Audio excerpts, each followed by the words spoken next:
The reason I haven't posted anything for the past 2 weeks is that I've been in Israel. That's right, I went to Israel. I took lots of video, so I'm going to be processing that video over the next few days and posting it on YouTube. Of course with my own personal commentary. And so let's talk about the first day. The first day I spent in Netanya. Shabbat Shalom. Today is Sunday morning, and today we begin day 3 of our trip. And just to give you a beautiful sight, here is a view of the Mediterranean view from Netanya.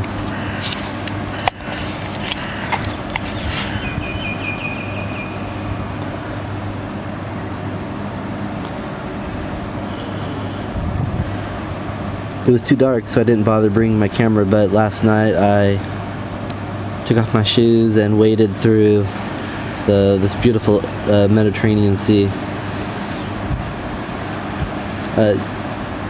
I'm used to the Pacific Ocean, which has a little greener tint to it. This you can see has a more teal type of color. And it is warmer than the Pacific Ocean, even at night. Video camera? Ken, Abba, Ima, Jean, Maggie. Wow, eventually. Shalom.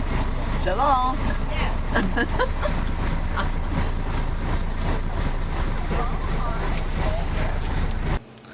So that's the tour bus that we were on. The tour group is called Mormon Heritage, and like twice a year they go to Israel. If you want to go to Israel as a Latter-day Saint, feel free to check out the Mormon Heritage website.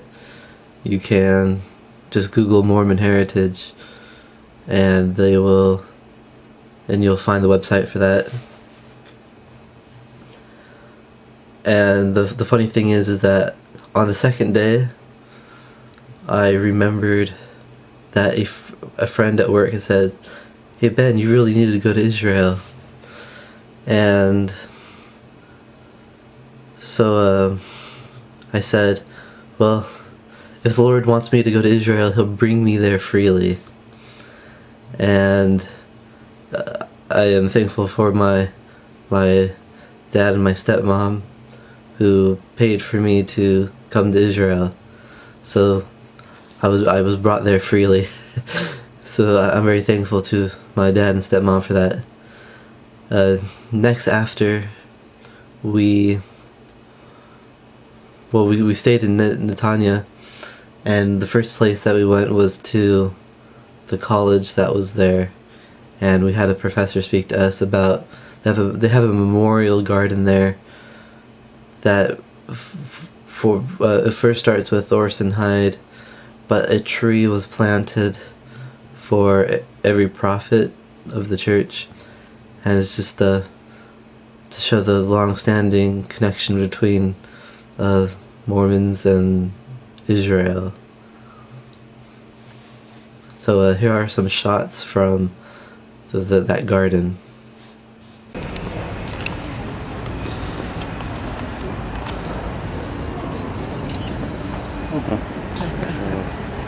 Your favorite prophets? This is Orson Hyde Memorial Park.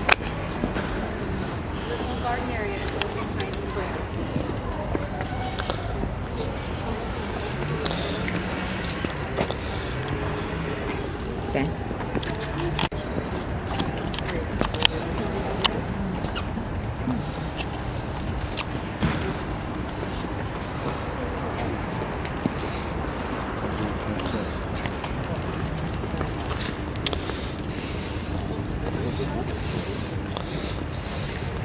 Oh, Right after he was talking. yeah, they didn't have this one before. Didn't they have it? I thought they had yesterday. Did they? New society. That's the first. So these are the homes he planted and people who dedicated the land. So Orson High did it first, and I didn't mention. I think I did it. There were 10 other dedications, but there are 10 trees. But there are homes inside here that we planted trees kind of in the jungle. But Orson High's tree will have.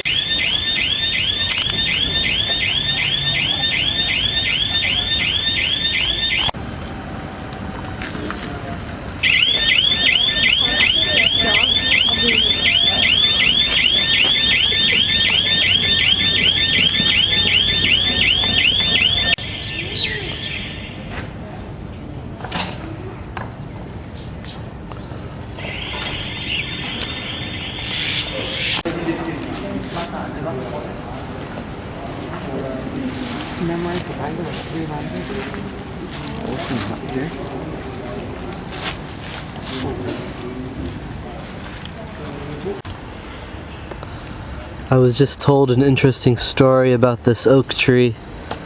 Early, about a while ago, I don't remember the exact time, at least I'd say like 1920s.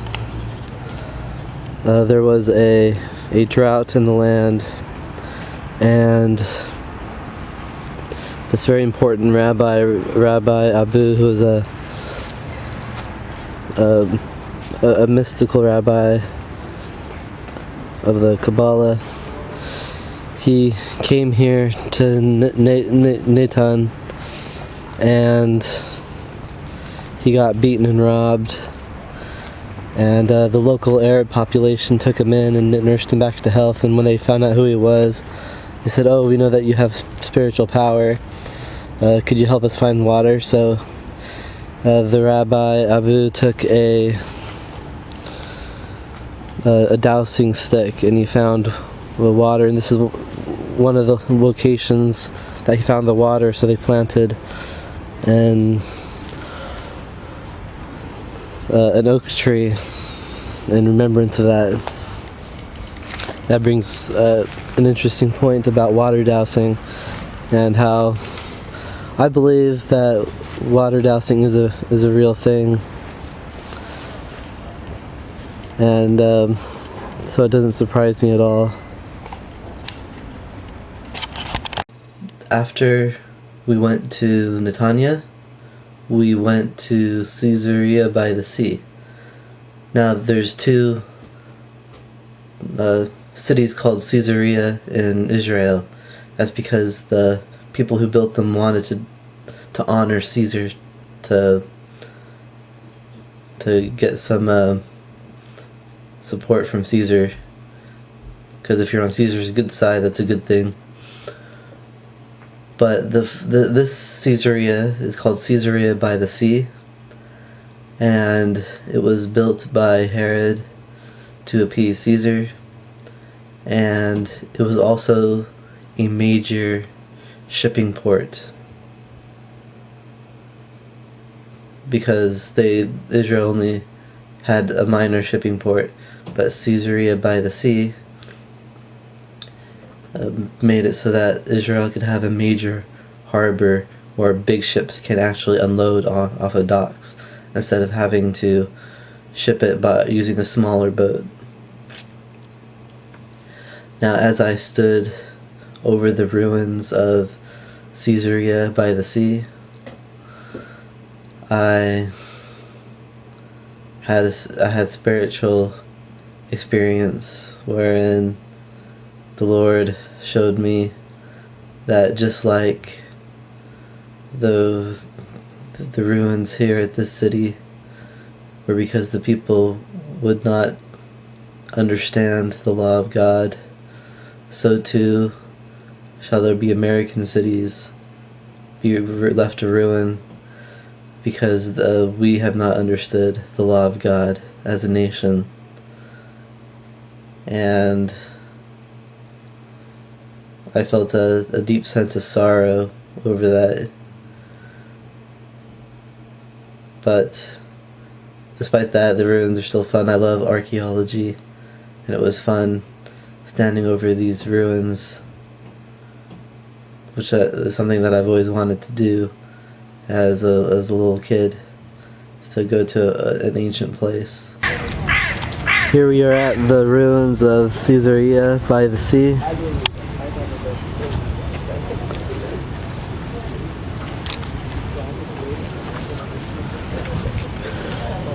And this is the city where the first Gentile was converted to the gospel, which resulted in Peter having the apostolic vision, saying to take the gospel to the Gentiles.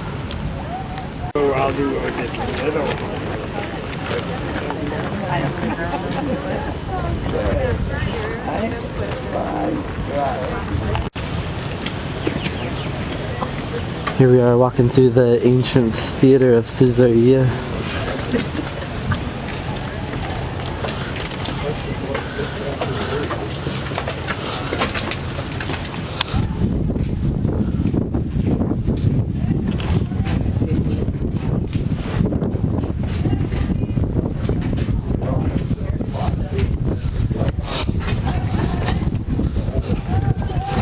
Oh wow, look at this.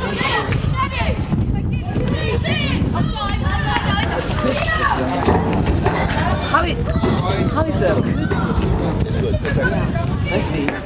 So we're going to start filling those rows of people are sitting down. We can walk from here and sit down.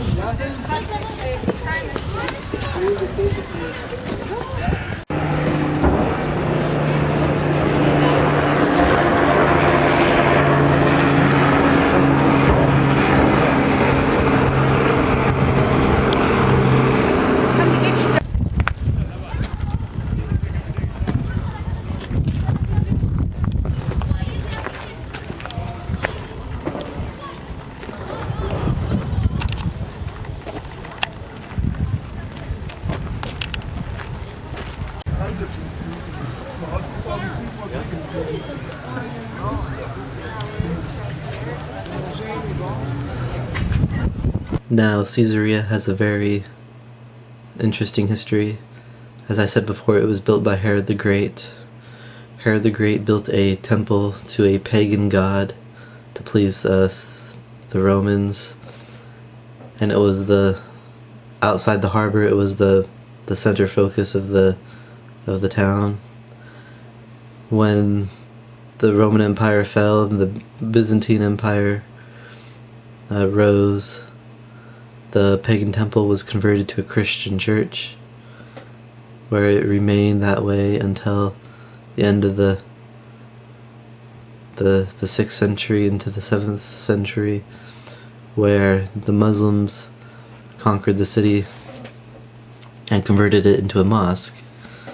During the Christian Crusades, the Christians retook the city, only to have it retaken by the Muslims, only be retaken by the Crusaders, and then in an act of vengeance, the Mamelukes, who were Muslims, didn't want to fight over the city anymore, so they razed the city to the ground,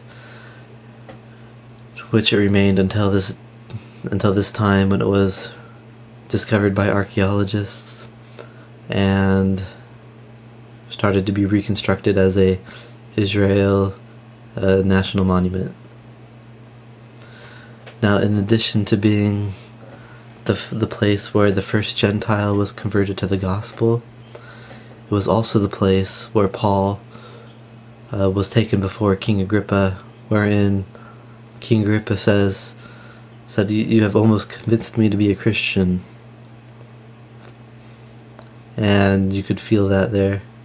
This is a very special place for Christianity. It is the birthplace of Gentile Christianity, which made it possible for the Gentiles to receive the gospel of Jesus Christ.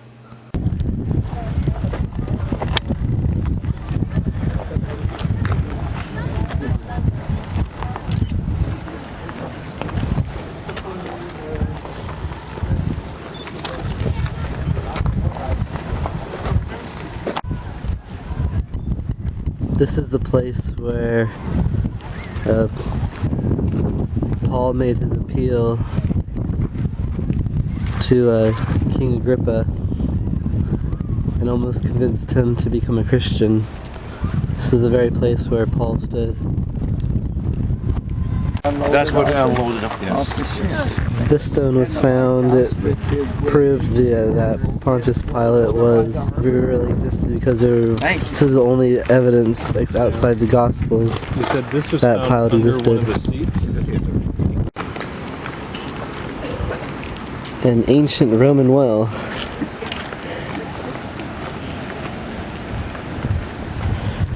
It says here that some 60 lead scroll fragments dating to the 4th century AD were found. Original mosaics.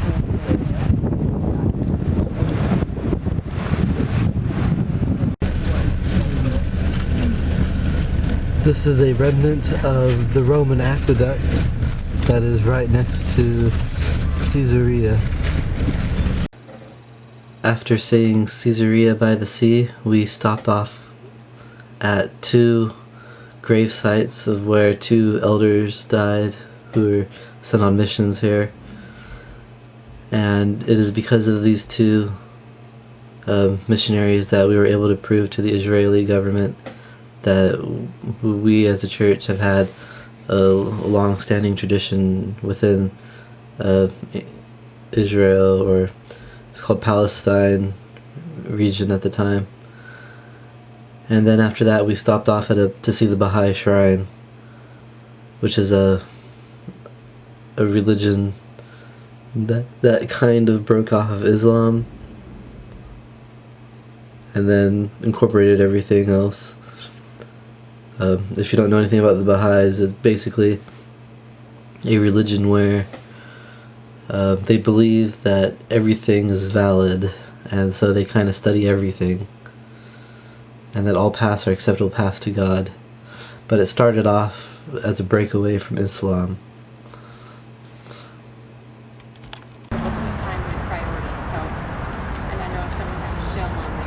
This is a grave site where 2 missionaries died while serving in the Palestine area.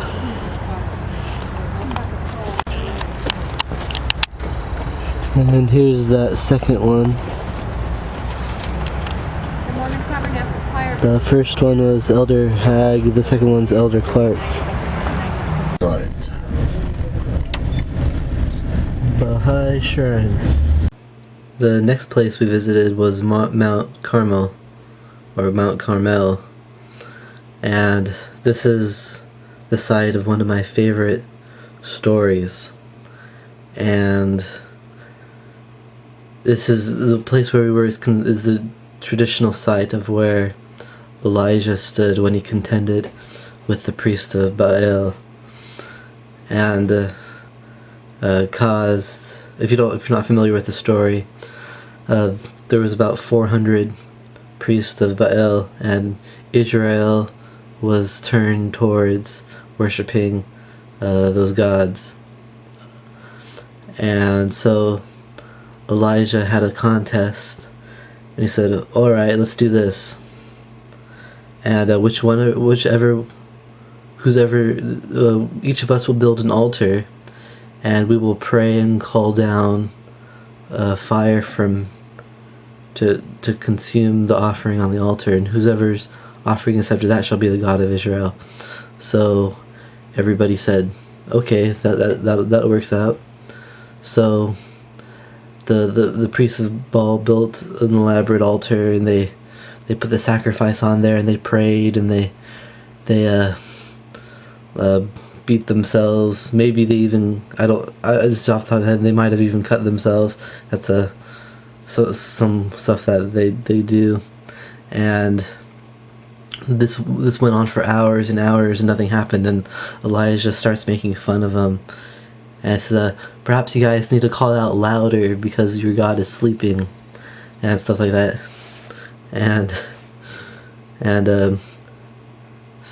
So finally they gave up, and so the Israelites turned to Elijah, and so he built an altar and he put the offering on it. And then he had them dump a bunch of water all over it and to build a trough around it and fill that with water.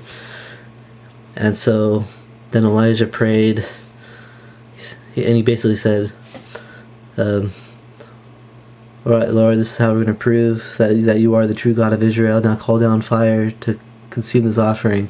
And so right away, fire came down. It not only consumed the offering, but it consumed all the water and the altar. And when everybody saw that, the priests of Baal took off running, and the Israelites chased after them and slaughtered 400 priests of Baal. And the worship of the Lord was restored again in the land. Now, the site that you're about to see is the traditional site of where this contest took place, and it is overlooking the valley of Megiddo, which is where the Battle of Armageddon is going to take place, where about 200 million soldiers were gathered to wipe Israel off the face of the earth. But why this is a good site for the tradition of where Elijah actually stood when this contest took place, because it sits on the beginning of Mount Carmel, where where the border between Israel and the Gentile nation was. And so basically you could stand there and Elijah gave Israel a choice. Either you can turn back and look toward the God of Israel, or you can keep looking towards the Gentiles. And so it's a very nice place to think of that, where people said that event took place.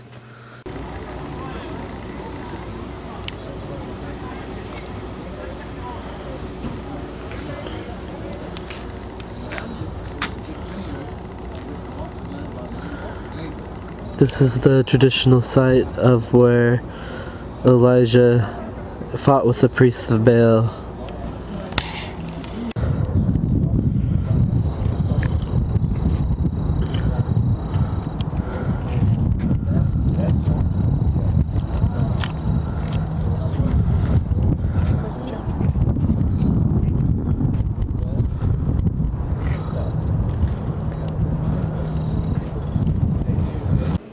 Now, one thing that happens a lot in Israel is that whenever there's a traditional site, the Christians came and built a church over it, and then when the Muslims took over, usually they converted a lot of the places to mosques. And on top of that, some of the mosques were converted back to Christian churches. And on this traditional site of where Elijah fought with the priests of Baal, they built a church.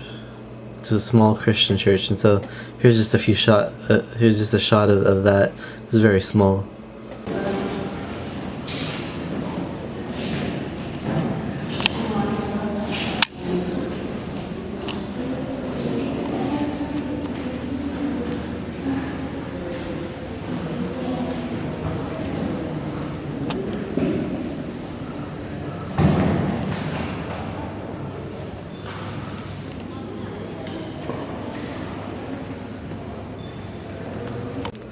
And then after that, we proceeded down towards the region of Galilee. On the way there, the tour guide stopped the bus and showed us an original 1st century tomb that had been untouched since the 1st century AD.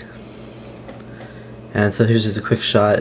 You can see the rolling stone in the opening. And that's the way it's been left for all of these years. That's the Rolling Stone. This is a tomb from the 1st century. It has been untouched, unlike lots of other stuff. Good day. So my next stop in Israel was the village of Nazareth, and we first went to a place called the chapel or the church or the basilica of the Annunciation, and this is the traditional site where it's the traditional site for the Roman Orthodox Church, where Mary received her visitation from the angel Gabriel. The Greek Orthodox Church has another place which is kind of near. It's at the well. So the Roman Church built a chapel where they thought that it was, and right across the street, basically, the Greek Orthodox Church built the place where they think that Mary received the visit from the angel Gabriel.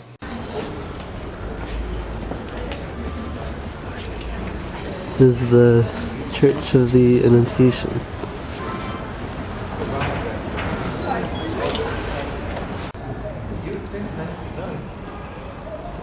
There was a very important march from Europe to take over those diplomatic crusaders.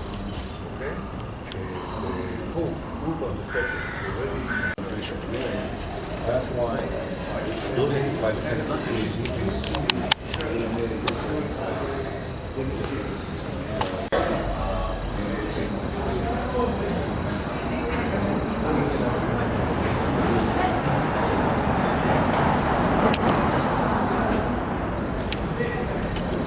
and the resurrection of Jesus.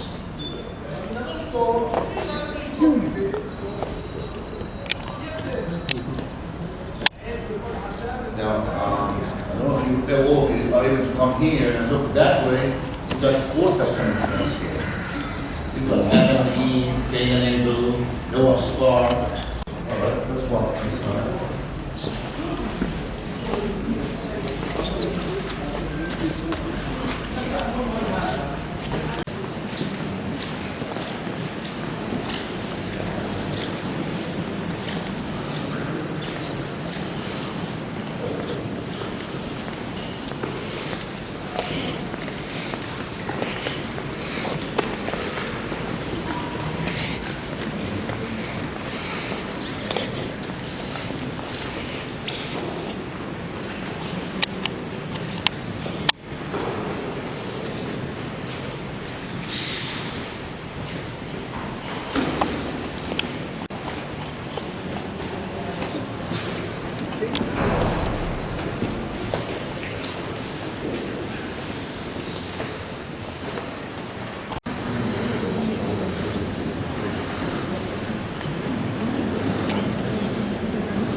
Wait a minute, let's stop. What was that really quick?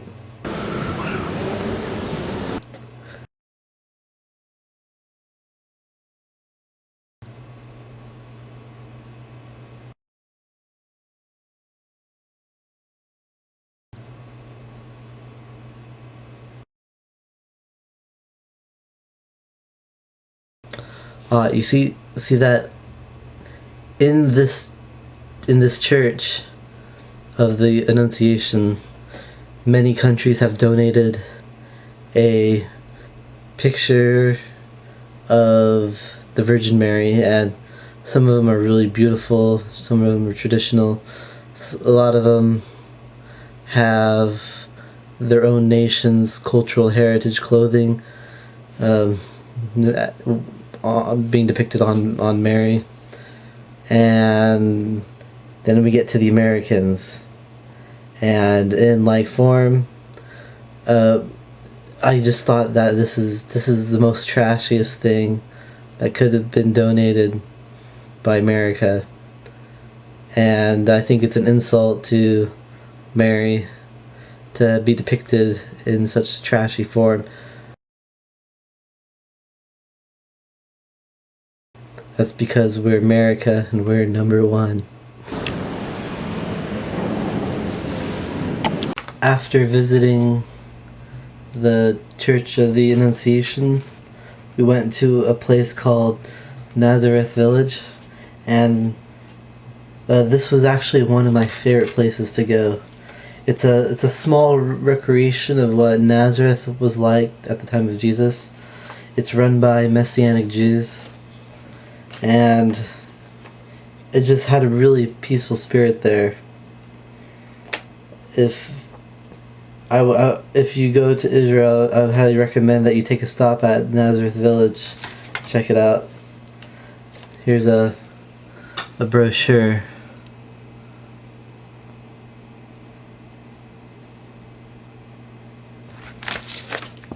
Then more in the back.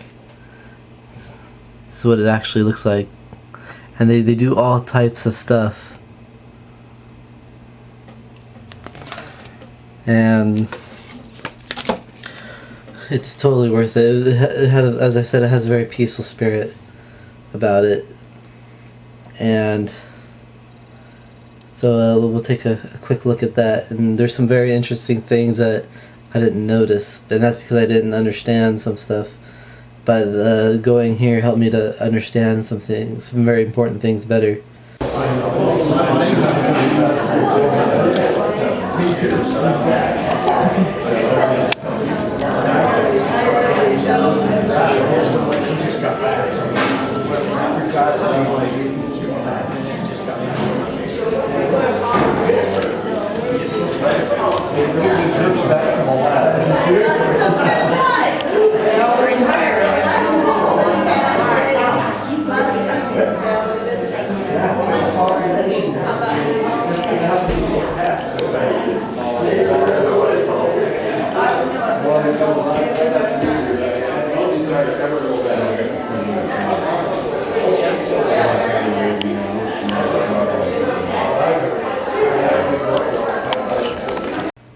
Now, this door you're about to see is very interesting, and what it is it's based off the older style doors that were found in the region, and this is a possibility. It's a possibility that this might actually what they maybe be referring to when they talk about a camel going through the eye of the needle.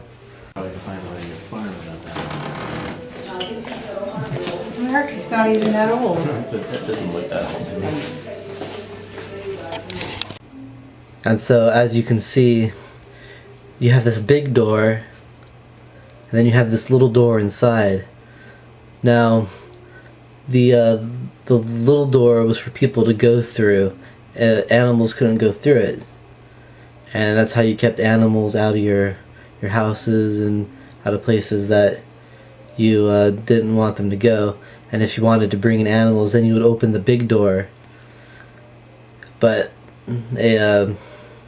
most animals could not go through that smaller door. It's not 100% proven, but it's a possibility that this could be referring to.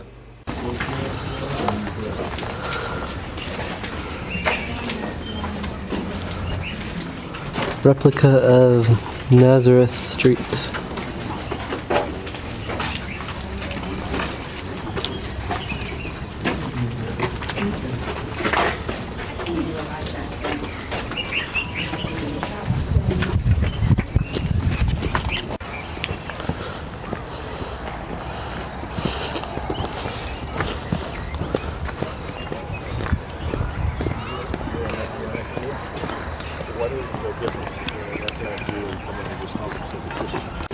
I'm saying that this is a teenager because in some parts of the country we have bigger olive trees which might be older than this one. Even in the Garden of Gethsemane, have you been there? A little over 400 years, this olive tree. There are few trees that are quite twice than this one.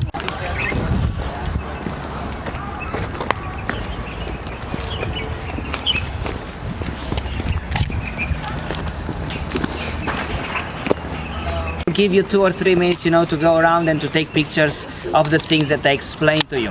First of all, can you see where I'm pointing with? Ship, ship, ship.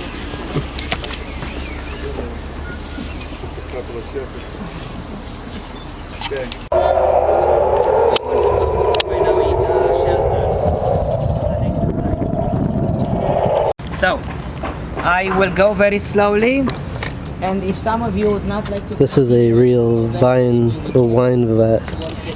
press. You press your grapes in here. Goes down through the spout into this pit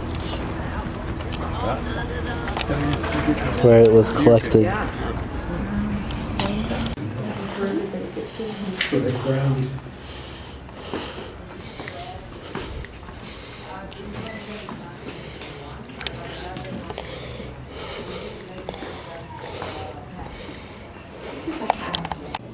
Now, the massive circular stone that you just saw, that is an olive crusher. And you would crush the olives using that stone, and then you would take all the stuff that got crushed and put it in a basket. And now here's the interesting thing. There are 3 weights that are used for pressing the olive oil out of the olives. And there are these 3 massive rocks, which you're going to see in a moment. I just want to explain this first. The first rock, when it gets lifted off the ground and pushes down on causing the basket to get pressed, the olive oil starts coming out slowly, and it's called the first press. And the first press is considered the highest quality, and the first of it was dedicated to the Lord for the temple, and it was also good to be used, and then after that the rest was good for use for food for humans. Then you would take the second weight rock and lift that up, and that would press down even harder, and you get the second press olive oil, and that was typically used for cleaning the body. And then after that was done, the third rock weight was lifted, and that pressed down even harder, and the third press olive oil is considered the least the lowest quality olive oil, and it is used for lighting the lamp. Now here's the interesting thing. When you look at Jesus in the Garden of Gethsemane, Jesus goes and he prays once that the cup could pass from him, and then he does it a second time, then he does it a third time, and then it's done. And so, just like the olive press, you press the olives 3 times to get all the oil out. Jesus Christ was pressed 3 times, and he did not let the cup pass from him, just like the olive press. And his atonement that he performed in the Garden of Gethsemane is good for our body. It is good for body in the sense of our health, spiritual health. It is good for cleaning our bodies of our sin, and it provides a light for us. And so the olive press is a perfect testimony to our Savior's atonement, and we lose a part of that message because lack of understanding of the Israelite culture, and it was an olive culture. And so now here are the 3 rock presses.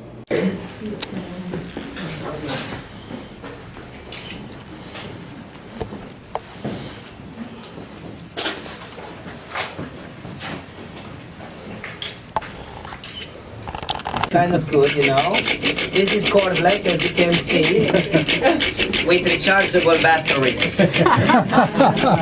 Look, he's excellent. What's your name? Benjamin. Benjamin. Wow, this is also a nice name. So stay with us. I'd love to, but I have to go back. Why? My visa only lets me stay here for so long. We will arrange something. Yeah, you can get married here, or I don't know. Don't let me. באמת? אתה מדבר עברית? קצת. קצת, wow. He spoke something in Hebrew. Excellent. Bye. Yeah. So I'll give you a job application form at the end, okay? And then look at these colors. See? These are made by natural ingredients. This is made by saffron. Very expensive spice. Onion peels. Yeah. Pomegranate. And now I will show you these colors. Look over here. This is purple and this is blue. See? Purple and blue. Royal colors, special colors, very expensive. These are made by this kind of shell or snail. The shell that is inside would be collected. For one coat they used approximately 5,000 pieces. Something which is also important. In the book of Isaiah chapter 1 it says, if your sins will be like purple or like scarlet, will become as white as snow. You need to know that these colors are permanent ones. You cannot take out the color. So when God said what he said, actually he wanted to teach these people that whatever is impossible to man is possible to him. They understood this because they were working with this kind of things. And then she's spinning with the spindle. You'll see her experience right now. Look how she's making threads. This is mentioned also in Proverbs 31, that the woman of virtuous, she's working with her hands, she's holding the spindle. And then all of these threads she's using. Actually, we are the only place where you can find carpets in our gift shop made by our weavers, and everything is handmade, everything is with our wool from our sheep, washed over here, dyed over here, spinned over here, and made on our looms. And so if you have time in the gift shop, just take a look, you'll see one or two carpets that are made by her. And also we have Barbie dolls. See, they have... Now after we went to Nazareth village, we went to the place called the precipice, and this is the traditional site of where Jesus Christ was, where the people of Nazareth tried to throw Jesus Christ off the cliff. Now, understanding this from the Jewish perspective, that is part of the Mishnah Torah, the oral law, that before you stone a person, you throw them off the face of a cliff. Now, they call it a cliff, and you're probably imagining some very high up place, but it's not really that high. The law says that, though the oral law says that you drop them off of head first from an area that's not too high and not too short, and then if they survive that fall, then you stone them with a big stones until they're dead. And the reason you don't want to do it too high is that the body will break open and there'll be blood everywhere. And so the cliff, from when you first stand on the cliff, it looks very high up, but then when you look over the edge, it's not that high. And there is another tradition that Jesus escaped the crowd by jumping off the cliff and running away. That's the tradition. And so now here's the cliff.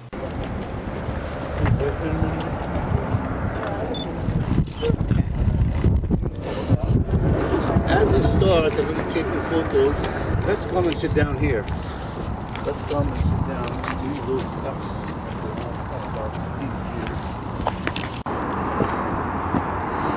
This is the site where they wanted to throw Jesus from the precipice. Looks really high from where you sit, but when you get up there, it's not that high. Next we went to the Sea of Galilee, and we rode on a boat. Now they tell us that it's a replica of the boat type of boats that were used in the time, but then they say that it's like much bigger than the actual boats. And so I said in the video that it's a replica, but it's not really a replica. What they do is they take a boat and they make it really big. So that's not the real size. But this is on the sea, this is the place where Jesus walked on the water and often taught. Here we are out walking across the dock on the Sea of Galilee. About to ride on a replica of an old style boat.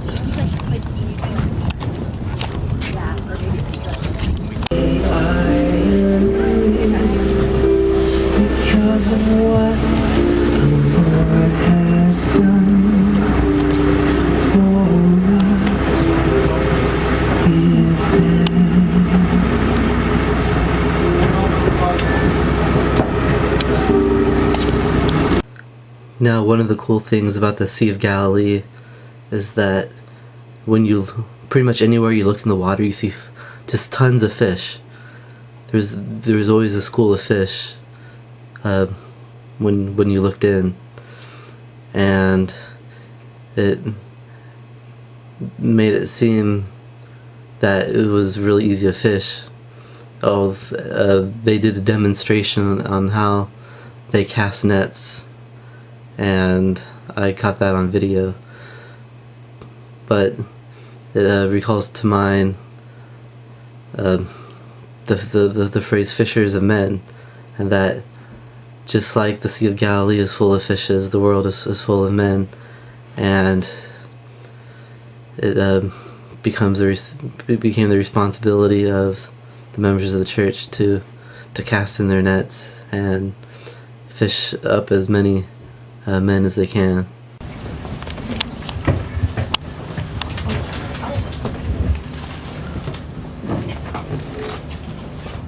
You ready with the camera? Yeah.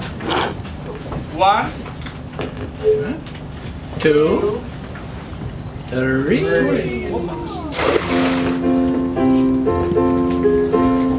Now the net close in the water.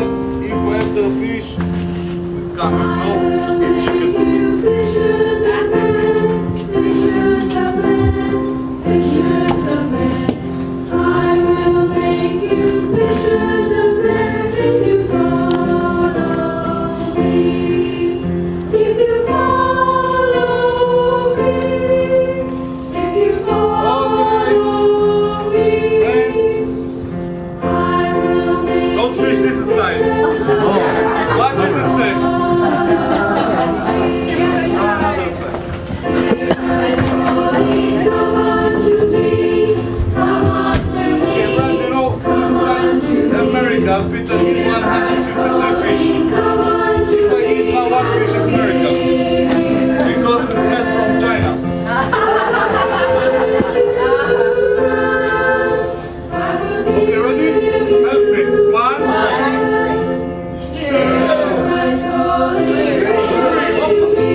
I have.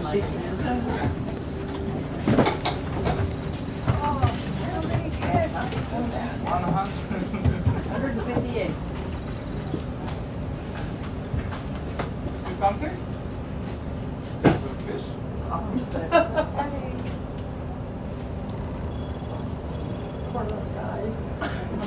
Okay. Eat chicken. After riding on the Galilee, we headed to the ruins of the town of Capernaum, and lots of things happened in Capernaum. It was was one of the central locations of where Jesus centered his ministry, and it's where the centurion had his servant healed, and it's where Peter, at least Peter's mother-in-law lived, or I think, or there's a traditional place of Peter's house in Capernaum, and what came to mind to me the most is that this place was ruined, and the reason it was ruined was because it rejected the miracles that Jesus Christ did. And when we look at all these different ruins, you can see little slight examples from our day, like the thing that I got from the ruins of Caesarea by the sea was that it was a center for mercantilism, and as I've learned, mercantilism is against the will of God. And at Capernaum, what the feeling that I got the most is that it's a result of apathy. They didn't openly try to kill Jesus, but they didn't really accept him either. And so we have this problem in America today, where we see the work of God, but nobody really cares anymore, and we're all just so busy, caught up in our affairs of mercantilism, which Capernaum was a fishing hub, and it dealt with a lot of fish, and people couldn't be bothered to take time out of their busy day to focus on what was happening right in front of them.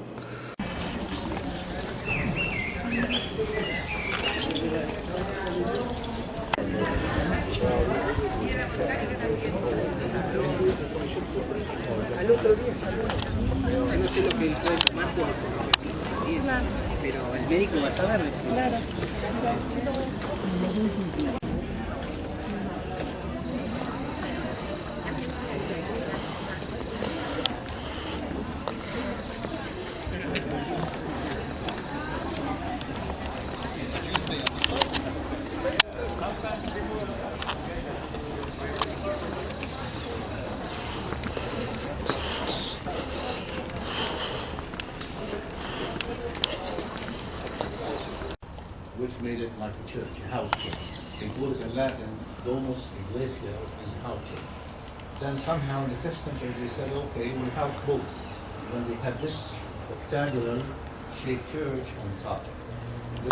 Now what you're about to see is the traditional location called Peter's house, most likely Peter's mother-in-law house. But whether that's true or not, we don't know. That's just the tradition that came down through the ages. Rooms. In fact, what was kept is one central room in the house, and it was separated from the rest of the city. And they found 163 graffitis and shirts and so on, pottery shirts, which mentions the name of Peter as Prince of the Apostles and so on, and the house of Peter and so on. Now, next you're going to see the remains of a synagogue.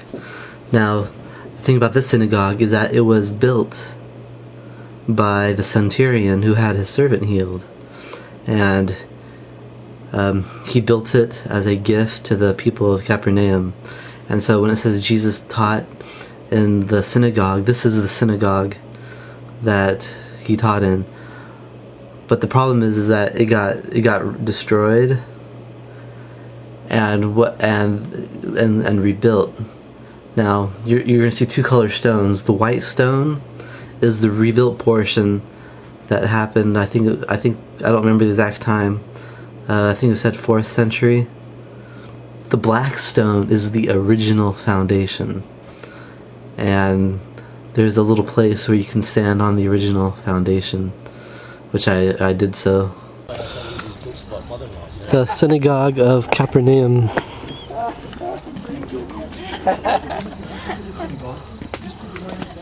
Now look at this sign here again. It says late 4th century synagogue, built upon the remains of the synagogue.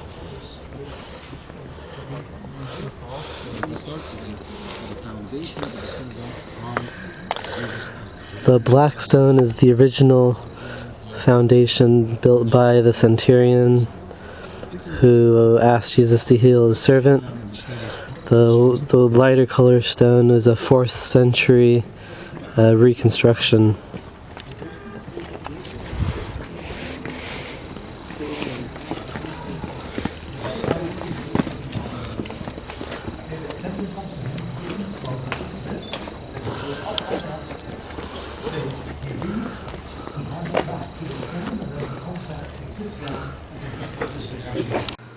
Now, next we headed to just 3 random places on the way to another place. But we first stopped at a place called Tagba, and it is the traditional location of where Jesus performed the miracle, the feeding of the 5,000. And they erected a little church on top of a rock where Jesus is said to have laid the bread and the fish when he blessed them.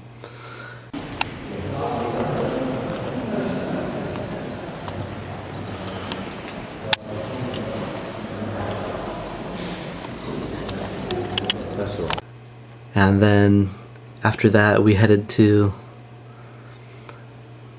the ruins of Magdala. There's only like one little structure remaining that was discovered. And so that is where Mary Magdalene came from, and all those wonderful things that happened that Jan so ably read at last second notice. And as she mentioned in there about the sign of Jonas. And then we went, as we were driving up to Tel Dan, I took a video of Mount Hermon. To see it now. Here, look on your right hand side. Can you see a mound? And there's like a tower. Can you see that? Yes. That's the town. That's where the town of Hazor used to be. Now, Ron started talking about. Now, the next place I went to is a place called Tel Dan. And Tel Dan is one of the sources for the Jordan River.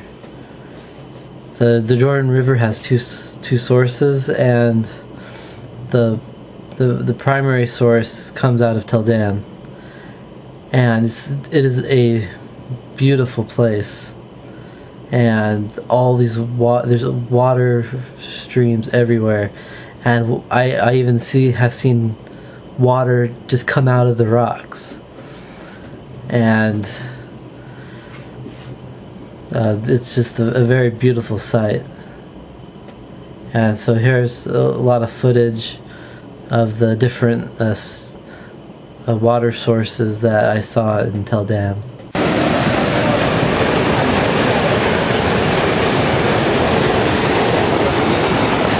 Welcome to Tel Dan.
Is this the 2 limbs of Israel, and these were the 10 that were cut off? That's what I thought.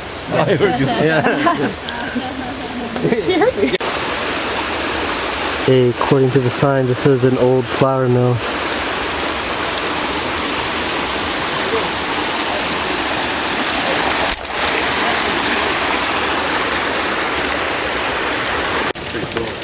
Really cool.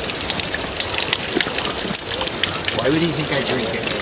Because you don't do what you're supposed to. Now, what is a tell? Well, there's 2 different meanings.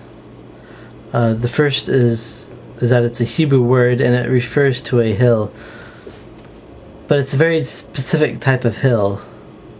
And that brings us to the second meaning, which is the official archaeological definition. And so when you're reading something about archaeology and they talk about a tell, this is what they're talking about. A tell is a hill that contains different civilizations at different levels. And so you have one civilization, something happened to it, and then another civilization built on top of it. Then another civilization comes and builds on top of it, and so on. And it's usually in the regressive societies below are usually covered up by dirt. And there's a lot of places like that in Israel because of the long history. And that's why there's a lot of places in Israel called Tel. Now, Tel Dan is now a ruined city. There has been a lot of reconstruction going on based off of the archaeological findings. The foundations are original, but archaeologists have been rebuilding it for the sake of Israel's national heritage. And Tel Dan was the northernmost point of Israel at the time. And when the kingdom of Israel was divided into 2, Jeroboam taking the 10 tribes, and Rehoboam, the son of Solomon, took the tribe of Judah and Benjamin with them. And King Jeroboam, right away, he established 2 cities that would contain idol temples.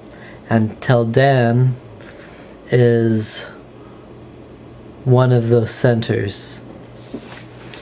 And so there was an imitation of the Temple of Solomon constructed, a miniature version, and there they worshipped idols and established priests that were not Levites, and did practice animal sacrifice. And the basic feeling that I got from this site is that this represents priestcrafts for us in our nation. And so Tel Dan was torn down because of its priestcraft. So too will there be cities destroyed in the United States and other places because of priestcrafts as well. And so now, with that thought, let's take a look at some of these ruins.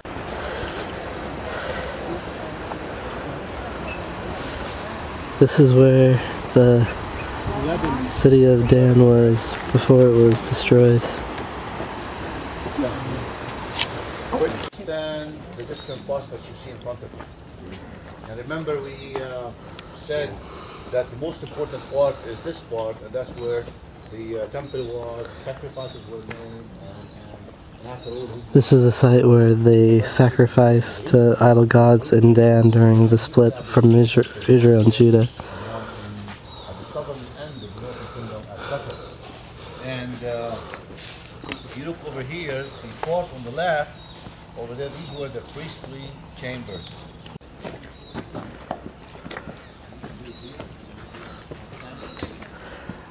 they believe this spot is where the altar was, where they'd made sacrifice, and then up there is where they put the golden calves.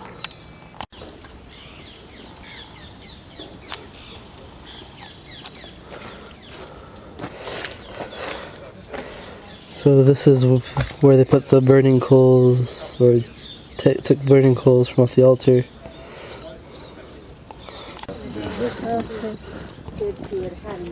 This is the original gate to the city of Dan, or what's left of it. On a previous trip, not the one 2 years ago, much earlier.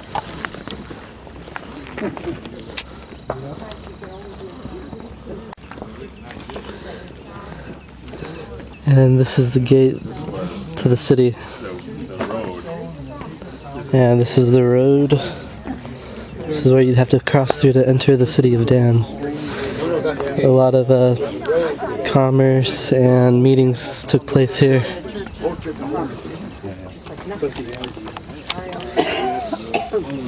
I'll explain about it now.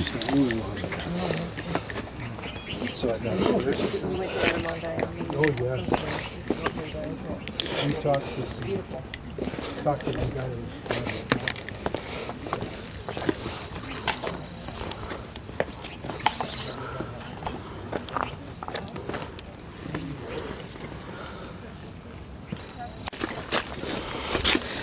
And here is the outer gate. The first gate was the inner gate.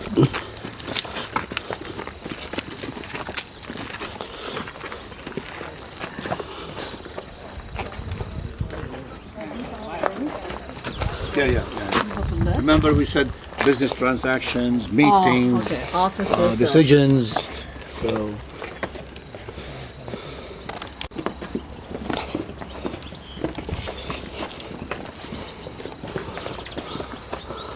That time about how many people live in this area? in a city like this, Well, it depends. You don't know exactly.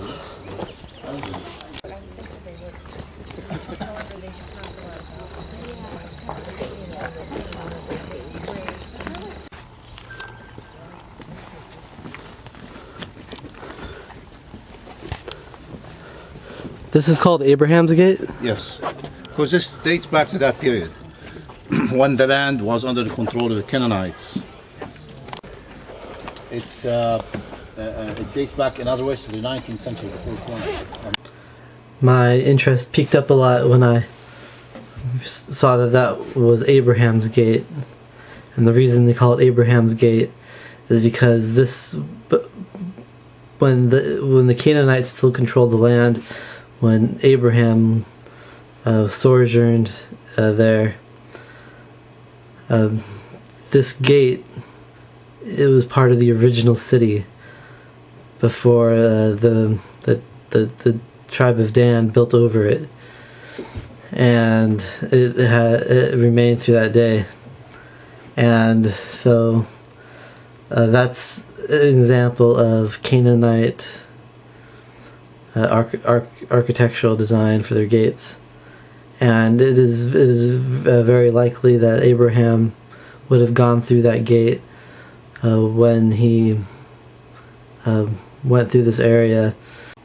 Now, the second source to the Jordan River is a place called currently Banias, and that is the Arabic form of the Greek Panias, and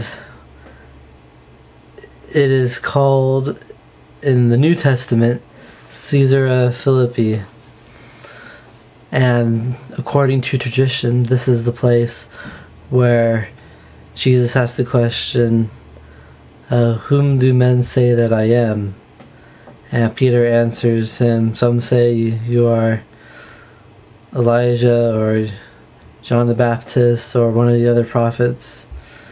Then Jesus says, but who do you say that I am? And Peter says, you are the Son of the living God, the Christ. And Jesus responds, blessed are you, Peter, for flesh and blood has not told you this. And upon this rock I shall build my church. Or that's just a paraphrase based off the top of my head. But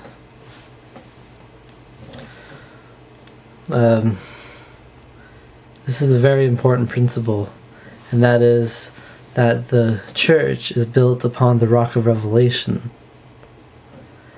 And every member of the church needs to learn to develop the gift of revelation through the spirit of prophecy. And that's because all of us are responsible for our own salvation, and we have to work at it. And the church, of course, will help us, but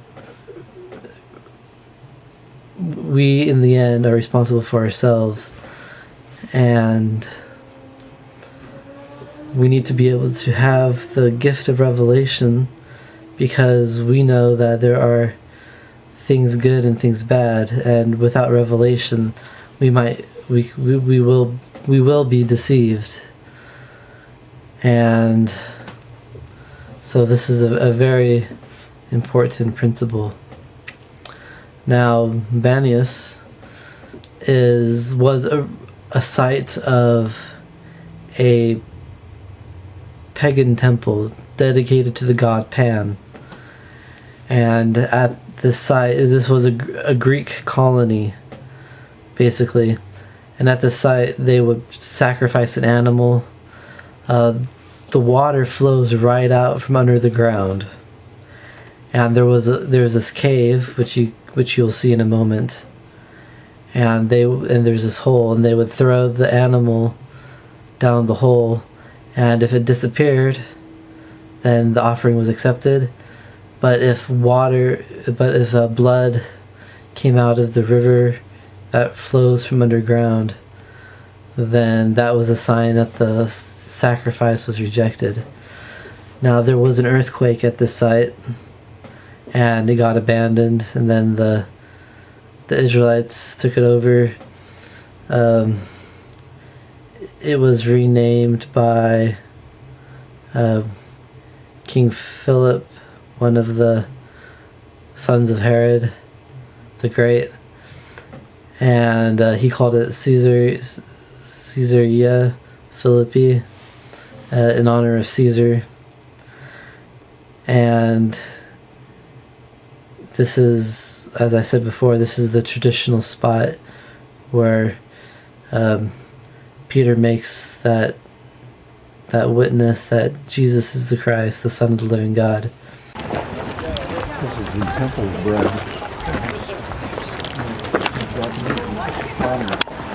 Bread also. Lecz Ojciec mój, który jest w niebie. Otóż i ja Tobie powiadam, Ty jesteś Piotr, czyli skała. I na tej skale So this place is called in the Greek Panias, or in the Arabic Banias. It was later changed to Caesarea Philippi, and it is believed by some Christians that this is the area where Peter recognized Jesus as the Messiah. Now, this is the second spring of the River Jordan. It is located at the base of Panias Temple. Next, we took a drive through the Golan Heights, saw a lot of Israeli soldiers and some tanks, and we got a rough layout of the land. And then we went to this place where you could see the border between Israel and Syria. And as we stood there watching, we saw a pillar of smoke, and we started hearing bombs going off.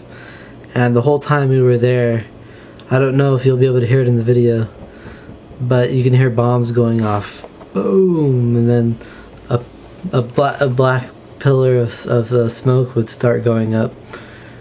And so here's some quick shots of the Golan Heights and the war going on in Syria. We are in the Golan Heights overlooking the border between Israel and Syria.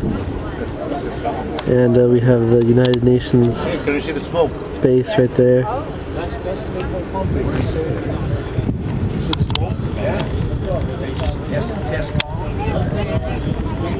Oh, it's the real fight.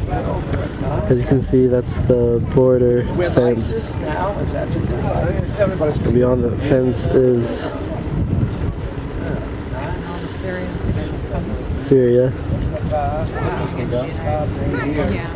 I've never been so close to something like this before.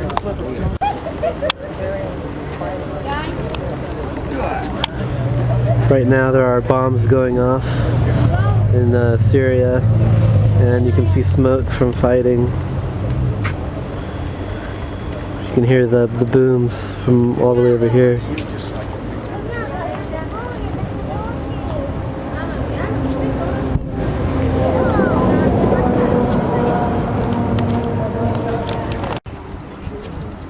Okay.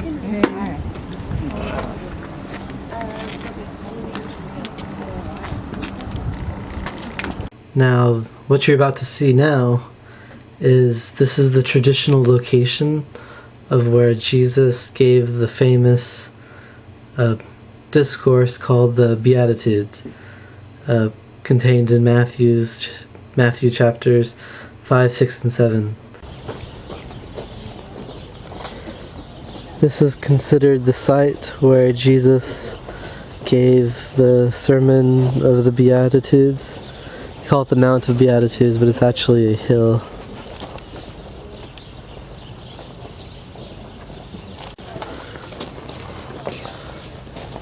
The Mount of Beatitudes Church.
That looks so big.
After we visited the place of the giving of the Beatitudes, we went to a small church.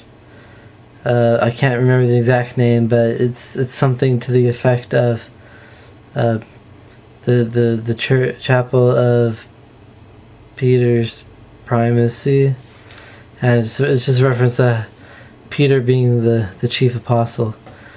And it is from this location that Jesus is said by tradition to have waved at the disciples and called them over to him after his resurrection when they were out fishing. Of course, we don't know if this is the exact spot, but that's just what the tradition says. This is considered the place, the rock where Jesus waved to the disciples while they were fishing after his resurrection. The next place we went to is a place called Tel Beit Shean, or just Beit Shean. And it is another ruin, ruins from the year 749 AD, when a severe earthquake devastated the city. It was never rebuilt after that. And I'm just going to read this because there's so much history and it's interesting. It was built by the Canaanites. It was the seat of the Egyptian rule in the area. The Israelite tribes did not succeed in conquering Beit Shean, but the Philistines managed to take it. This is the place where the bodies of Saul and his sons were displayed on the city walls. King David took the city along with Megiddo and Ta'anach, and it became the administrative center of the region during King Solomon's reign. The site was destroyed in 732 BC with the conquest of the northern part of the country by the Assyrian king Tiglath-Pileser III. During the Hellenistic period, the city known as Nysa Scythopolis was found on the spot. Local lore has it that Dionysus, the god of wine, buried his nurse Nysa here, and subsequently settled the region with Scythians from among his followers. At the end of the 2nd century BC, the city fell to the Hasmoneans. Its Gentile residents were exiled, and the city's population became predominantly Jewish. The city was once again dominated by Gentiles following the Roman conquest in 63 BC. As one of the 10 cities of the Decapolis, it became the most important city in northern Israel. During the revolt against the Romans in 66 CE, the city's Jewish residents were murdered by their Gentile neighbors. Under Roman rule, the population consisted of pagans, Jews, and Samaritans. The city thrived and expanded, and magnificent public buildings going up. In the Byzantine period, Beit Shean became largely Christian, its population reaching 30,000 to 40,000. A wall was erected around the city with churches and monasteries near it. In the aftermath of the Arab conquest, the city steadily declined in prominence and the number of the inhabitants dwindled. A severe earthquake in 749 AD devastated the city. And so that's just a brief description of the history of Beit Shean. And so the city was built into two parts. You have the old city, which is on the hill, or the Tel, which is Tel Beit Shean, and then you have the later city constructed by the Romans underneath the hill. Now, the impression that I got from this side is that there was a fortress built on the original hill, and this was a very important center because maintaining the center, you could keep the main roads in the area protected. And so this became a military center for the protection of Israel in that region. And the impression that I got was that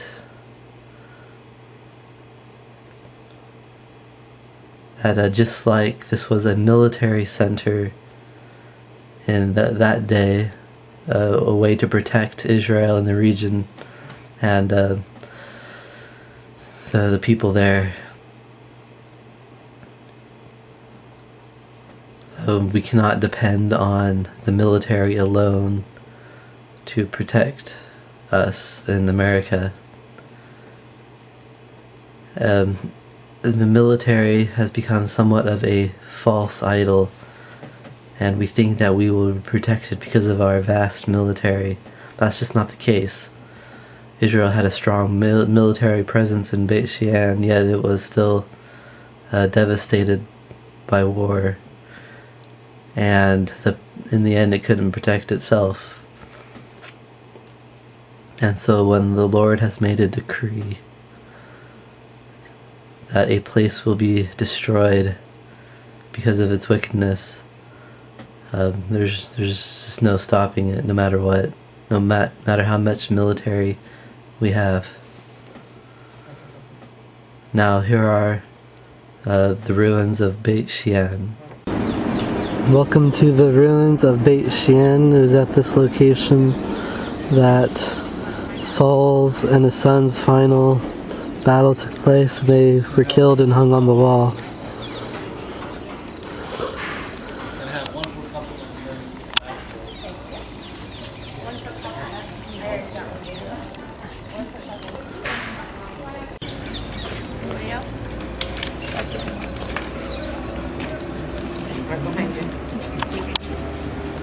Add to my collection.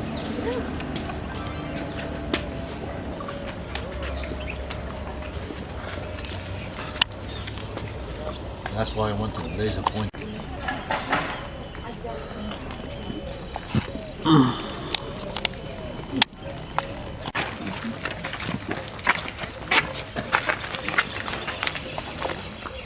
When they excavated the site.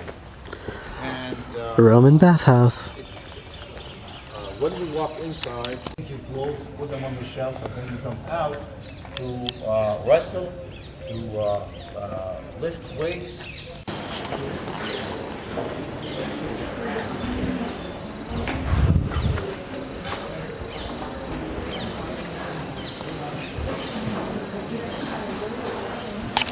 Got the whole idea, and then we start with the more specific.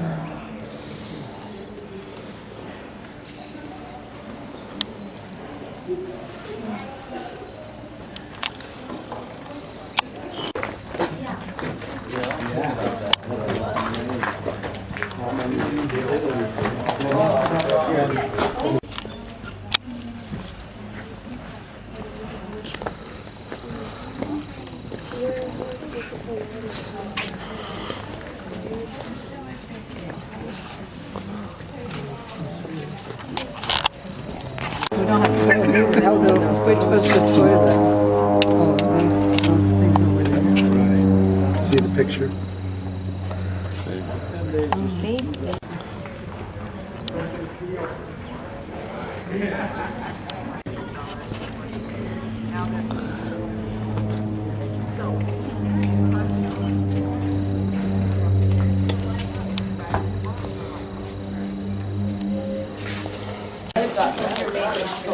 Another Roman style theater. No, I think the Greeks were pretty good at math.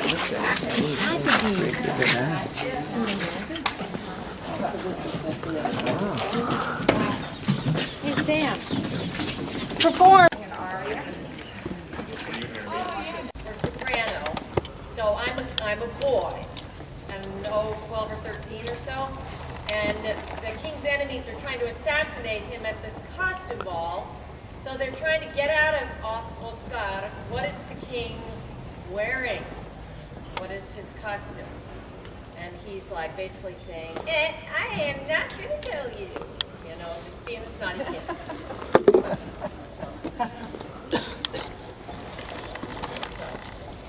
Sape oreste di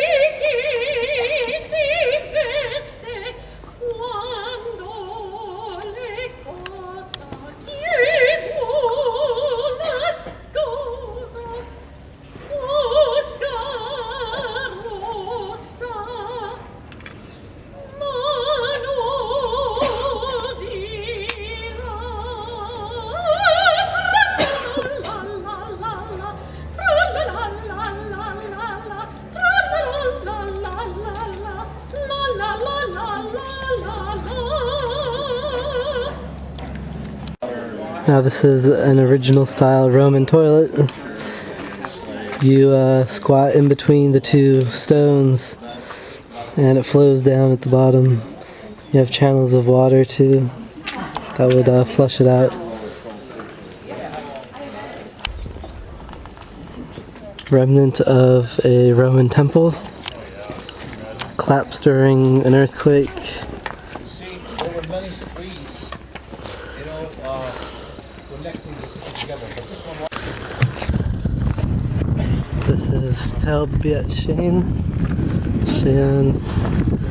and this hill is actually the original site of the original Israelite city. Well, then more background. If you can put us on the Everything edge, else is a Roman construction, and and so have as much in the background. the battle that Saul was killed in would have taken place around this hill. Here are some ruins from the top of the hill.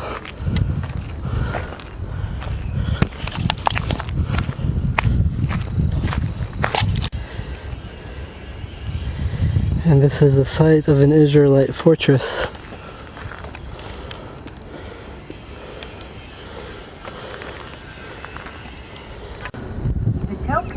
The valley of the Jordan River from the top of the Tel Beit Shean.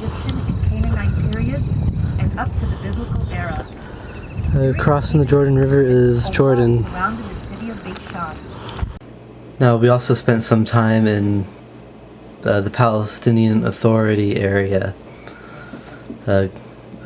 for a couple days, and at this time we went to the Mount of Temptation, or this is the traditional site of the place where Jesus was tempted by the devil on the mount, and also the place where Peter's told, when the Lord said he was going to be killed, Peter said that shall not surely be. And then Jesus said, get behind me, Satan, for you have no place with me, or you don't care about the things of God, or something like that. It's just a paraphrase off the top of my head. Probably shocked Peter, the Savior's response. He called him Satan just 2 verses after he told him he'd have the keys of the kingdom. And I wondered...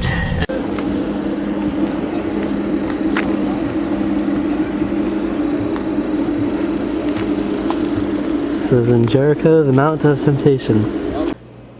And then after that we went to the old city of Jericho and had lunch, and according to them it is the lowest place on earth, and it is also the oldest city in the world. I guess if you mean that a city that is still there, I suppose that could be true. But in Turkey they found an extremely old city too, that's possibly older. But it's not a city today, it's just ruins. Jericho still exists. Definitely. This is the West Bank over the city of Jericho.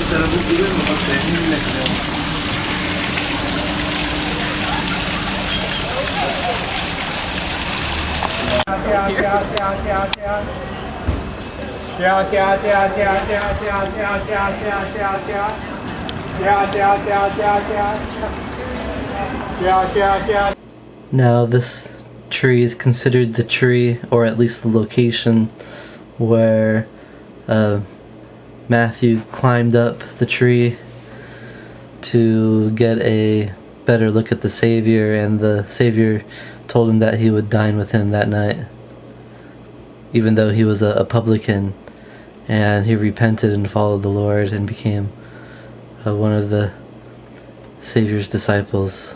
Jesus had been accompanying appear to have been generally friendly toward him, Tree that Jesus. Zacchaeus, But at this also turn of called affairs, they Matthew, murmured and climbed. criticized, saying that the master, quote, was gone to be guest with a man that is a sinner. Next we went to the Jordan River, and this is the traditional location where Jesus Christ was baptized.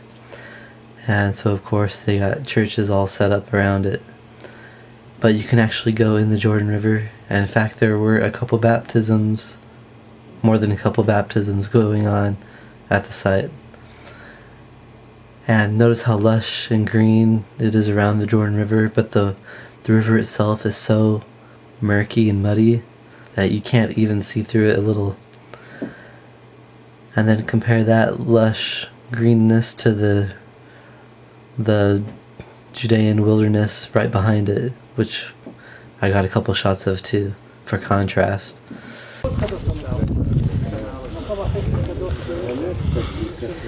Here is the Jordan River. This is the believed site of Jesus' baptism.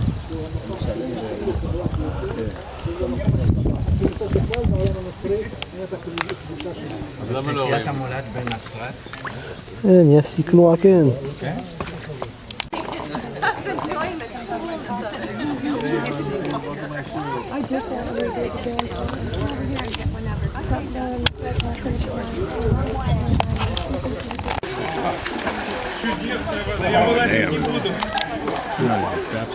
They're doing a name and 7 dunks. Cleanse themselves from leprosy.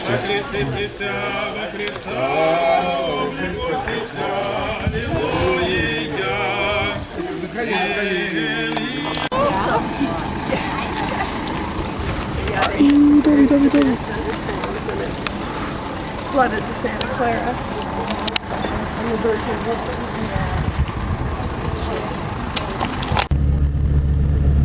This is the Judean wilderness.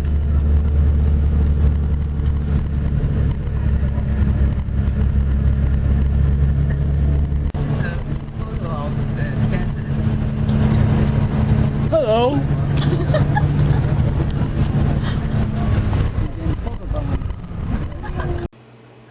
Next we went to the Dead Sea, and yes, I did take a float in the Dead Sea.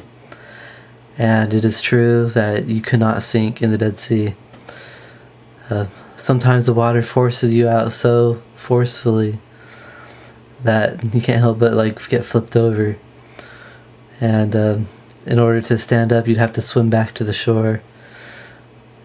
And you could probably easily float across the Dead Sea without any worry to the other side. Views of it today and tomorrow morning. We are now But driving Ron's going along to the talk to us Dead now Sea. about salt and its importance. In my hand right here, which I will tell you. First of all, a common thing is that salt adds flavor to make food more palatable, which over an extended period of time can change us from an ordinary cucumber, a natural man, into an extraordinary pickle, a man or woman of Christ with a divine nature rather than human nature.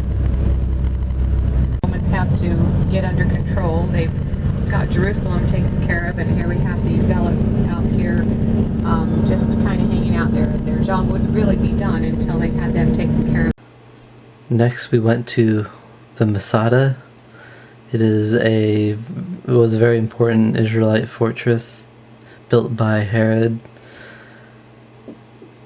and it was taken over by the rebels during the various revolts, and the people there, rather than become slaves to the Romans, committed suicide. The men killed their children and their wives, and then killed themselves. Well, then one man killed the last 9 men, and then the one man killed himself.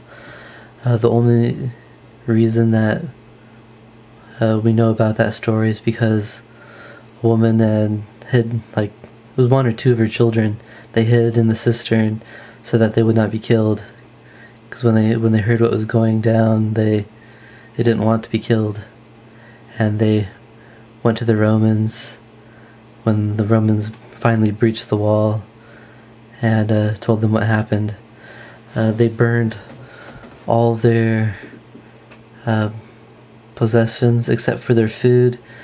They gathered all their food and put it in the last storehouse so that the Romans would know that they did not kill themselves because they were out of food, that they would rather die. Now, some people view this story as heroic, but the feeling that I got, and it's a very important lesson for our day, is that if the Lord has determined that you are to go into slavery, then go into slavery. These people, they killed all their children. They have no name in Israel to this day. If they would have submitted to God's will and allowed themselves to be taken as slaves, they could have remained, and their posterity could have remained till this day. So here are the shots of the Masada. This is Masada.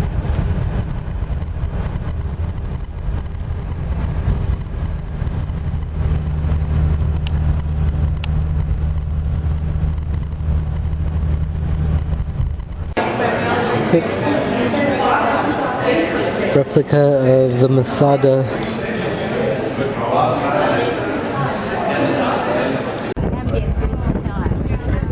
Here we are in a cable car rising up to Masada.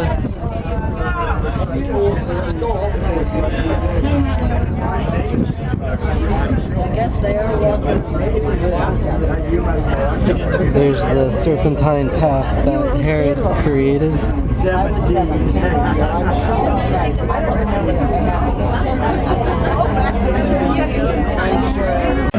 This was about the street. That'd be a fun That'd be a really fun. We went on the world stage ceremony. They had a net and now on the catches.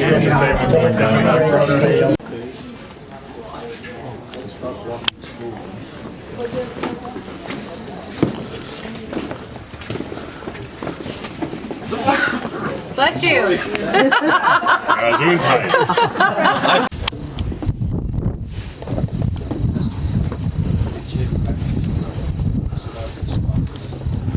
Travelers,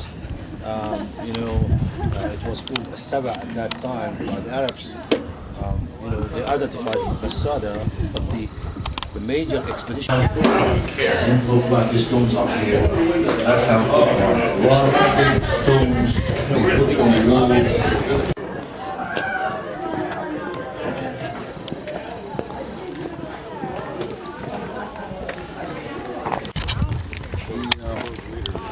This big plateau that you see, this is more like a dividing line, where most of the important finds are located here.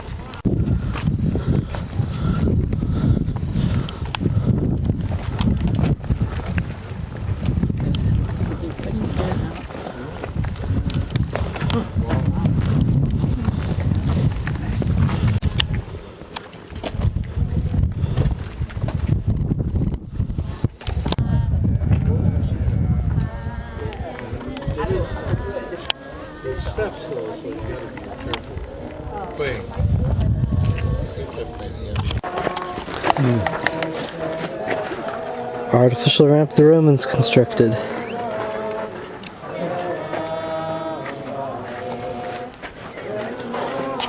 The next day in the morning, he come up and finish up. Roman breach point. He went back at Colombario. And this is the chip. A lot of pigeons. This is where they raise pigeons.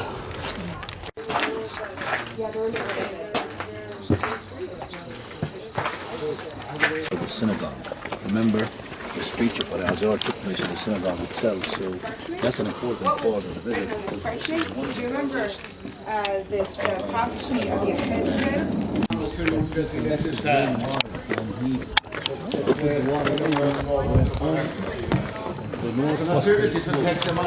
I'll show you that. There's a group. Slavar dök man upp mot Mikveh next to the cistern.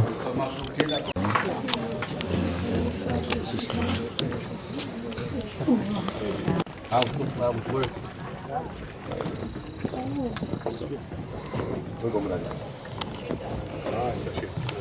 Water until today from Palestine.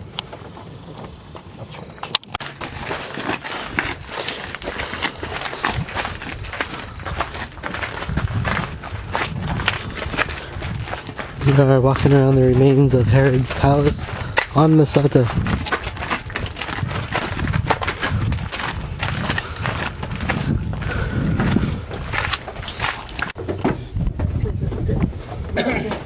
There are a lot of stairs.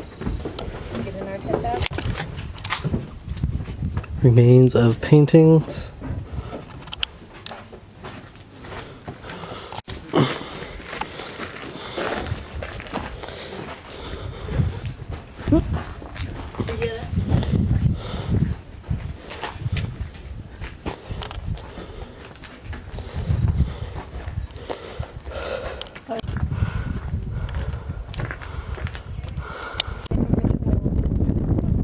From the top floor of the palace. That was a banquet hall down there in the middle. There's something This is the Queen's wife's chambers.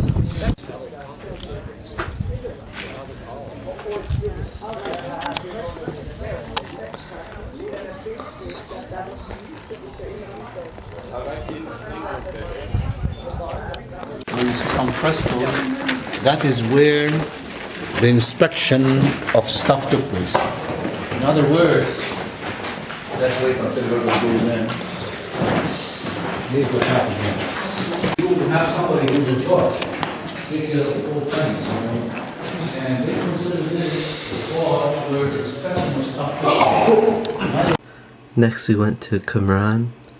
Qumran is the site where the Dead Sea Scrolls were possibly written, and it is also the site where the sect of Qumran lived and worked, and nearby are the caves where the Dead Sea Scrolls were hidden.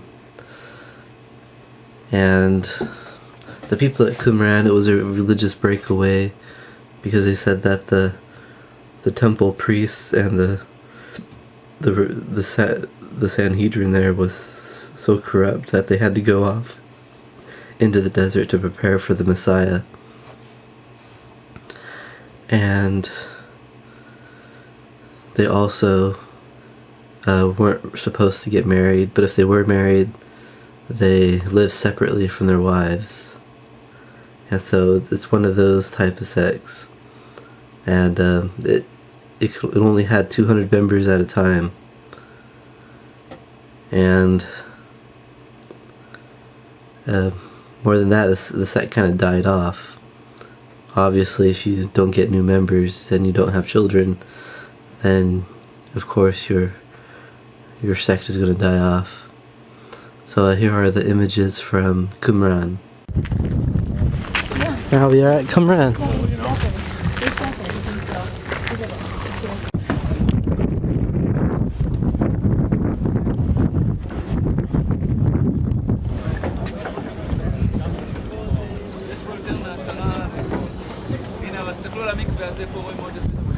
Close by here, and the caves that they're talking about are all these caves that you see. Some of them here, up one is up over there, and there are some hidden and some behind, even on the other side of the hill.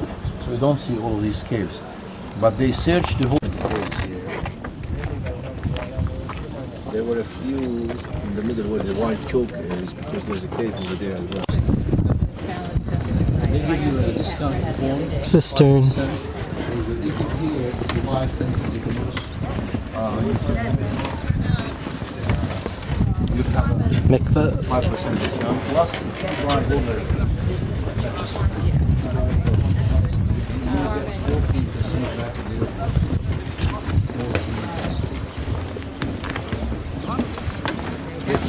But not everybody follows the system. Workshop. with the great big, like, Now we enter Jerusalem, the holy city, and the very first place we went to was BYU Jerusalem Center. BYU Jerusalem Center.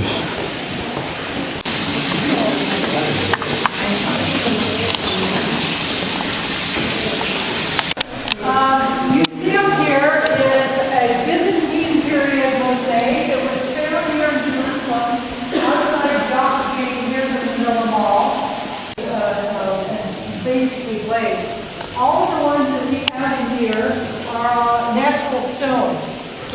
And we went on the ledge at the BYU Jerusalem Center that overlooks the entire city of Jerusalem. The city of Jerusalem.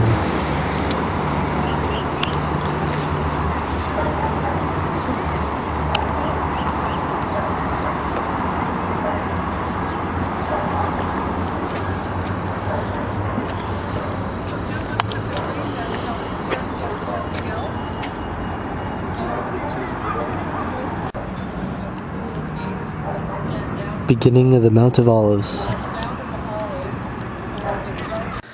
And I just got this very it's hard to describe, but it was like a very wicked feeling that like the city I was seeing was just very wicked, and a kind of a quotation from Isaiah was told to me by the Holy Spirit, and it said, "Though you build up walls, they shall be breached.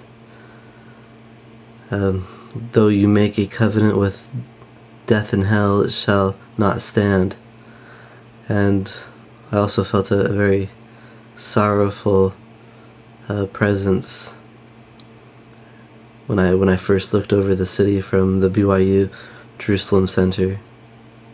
We also attended church here at the BYU Jerusalem Center on a Saturday. They have church on Saturday because it's just easier. Next we went to the Wailing Wall, or the Western Wall, and I really enjoyed being there. And there's been a lot of excavations, and we went down a tunnel where we could see the wall extension, and it ends at a pool of water. And it was nice to be able to touch the stones of the Second Temple wall. And because they were built by Herod, there is Herod liked to leave a little signature mark on all the stones, and basically around the edges are indented, and then you have a very flat surface. And so when you see a stone like that, then that's an original Herod stone that was used for the Second Temple. Even possibly a stone that Jesus may have touched himself.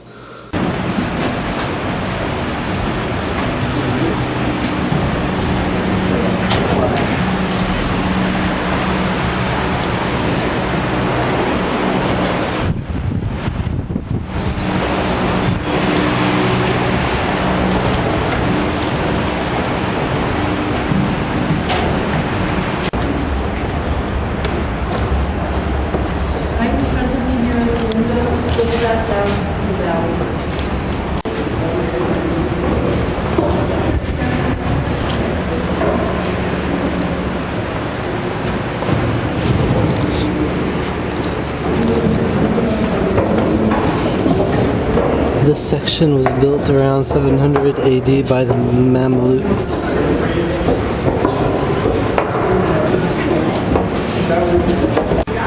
What's the other side of the wall here? Temple Mount, fill in. Okay. Another thing about the Western Wall, does not go up 90.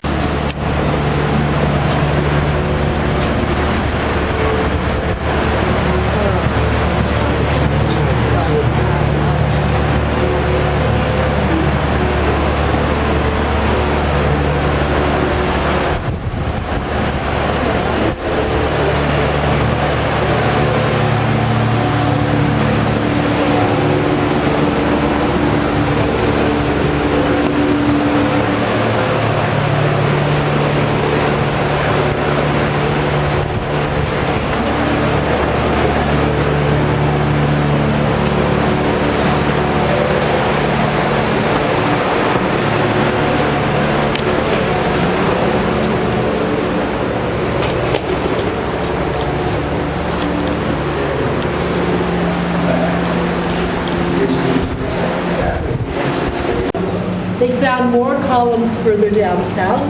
Not over here, you would have to go out to the southern wall excavations to see the culture.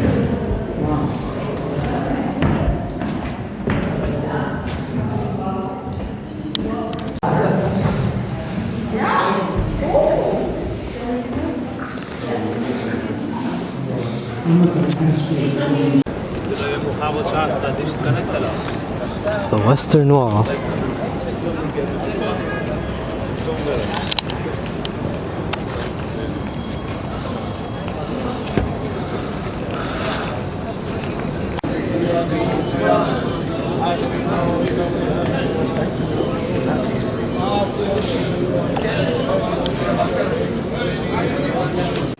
Next we headed into Bethlehem, or rather in Hebrew, Beit Lechem. And right as you enter the city, you can see the wall that divides Beit Lechem and Jerusalem. Beit Lechem is in Palestinian territory, and because of all the stabbings and bombings that were taking place a few years ago, Israel decided to build a wall and have a checkpoint, and only Palestinians with proper paperwork can go through.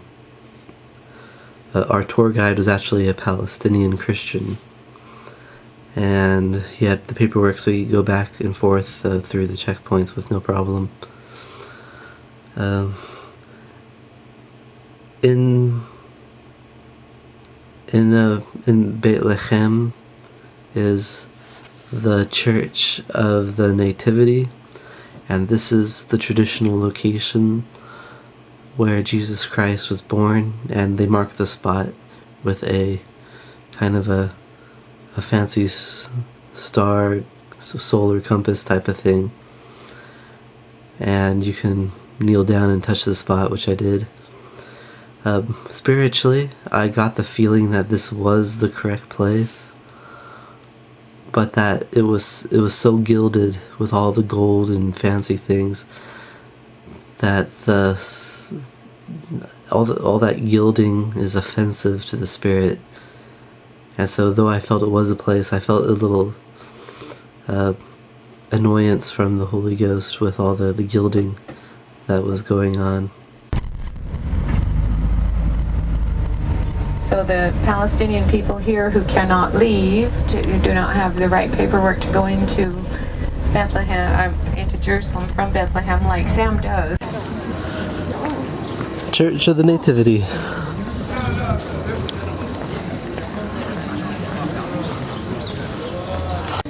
What about the door? Mosque is always on the north side. It looks like it.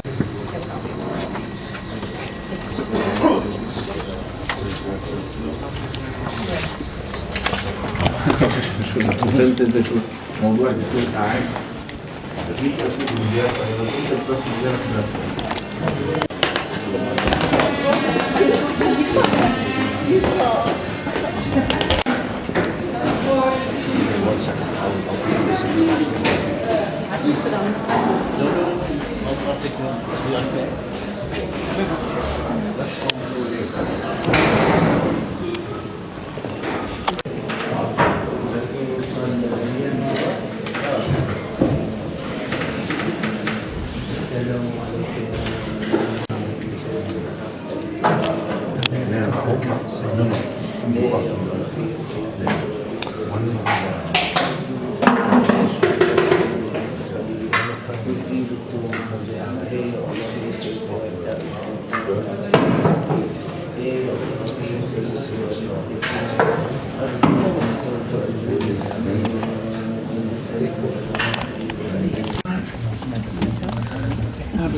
I smell myrrh.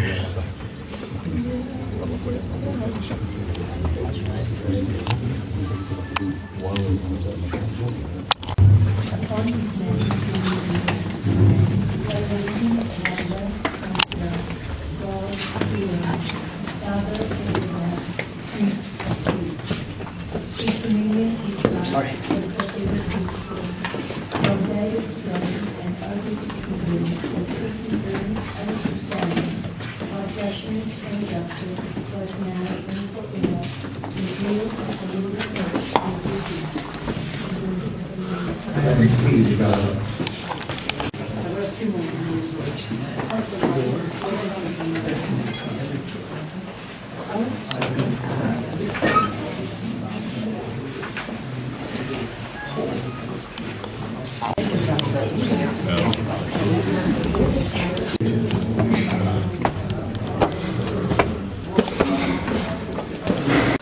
But right next to the Church of the Nativity, almost like it's the same building, is the Church of St. Catherine. Now, the reason we went here is because underneath, in the caves, underneath the Church of St. Catherine, is a place where Jeremy translated the Hebrew and Greek scriptures into Latin and created the Vulgate. And I have a lot of respect for that man, because his whole purpose was trying to make it so that the average person in the Roman, or among the Roman people, could have easy access to the scriptures in their own language. Consequently, later on, the Roman Church said that we have to keep the scriptures in Latin so that the average person can't have access to the scriptures. But here's some sites from that.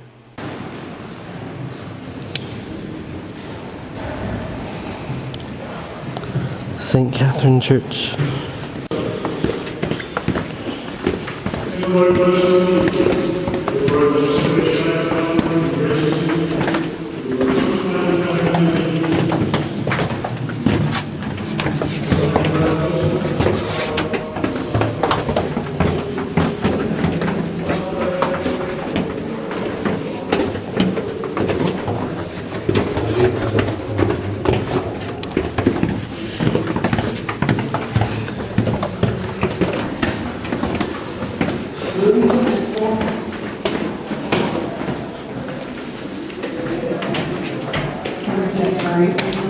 That's Latin. That's what? Latin.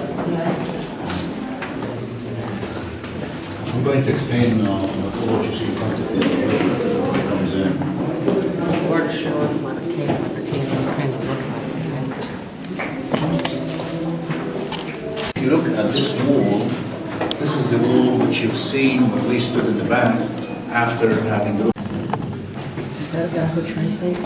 Just from this spot, Jerome translated the scriptures into Latin to create the Vulgate.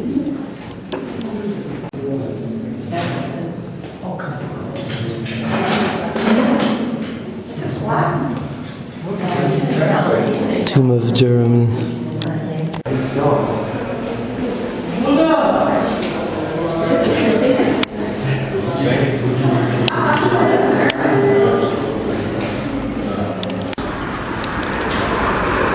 Bethlehem.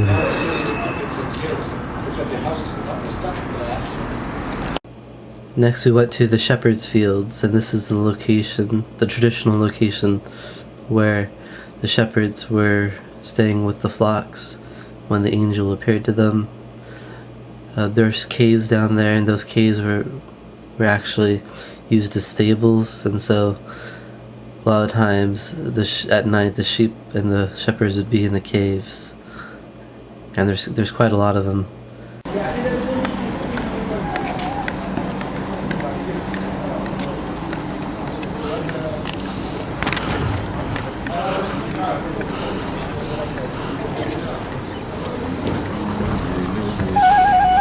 David, if you was cut. لا شكرا.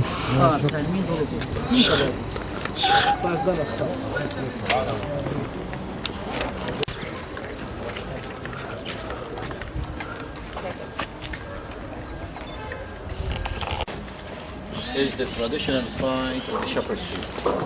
Here, in this place, people remember.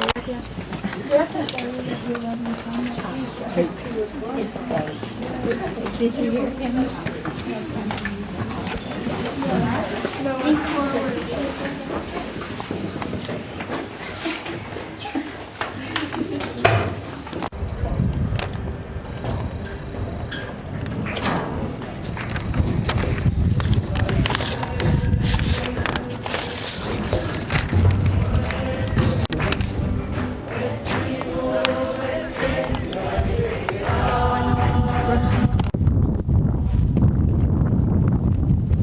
Yeah, right.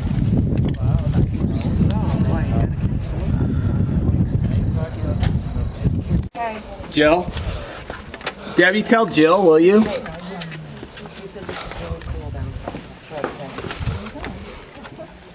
this I'm surprised they don't bring us down here because it's more kind of like a, this would be like storing the sheep in here. A nice big cave down here. These steps are just so uneven, I never know Yeah. how far I'm going with the step. Oh, cool. This is way cool. Yeah, it's worth seeing. I've got a little flashlight in my back.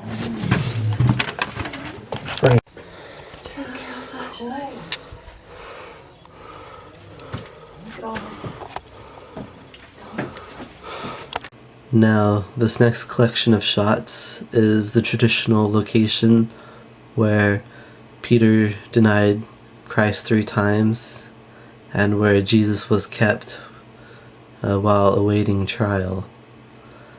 And according to tradition, this is not mentioned in the gospel, but he was lowered into a pit by a rope. And this is a believable tradition because of Psalms 88. I tried to get a shot of that, but I didn't get a very good one. It wouldn't work out because it was too dark.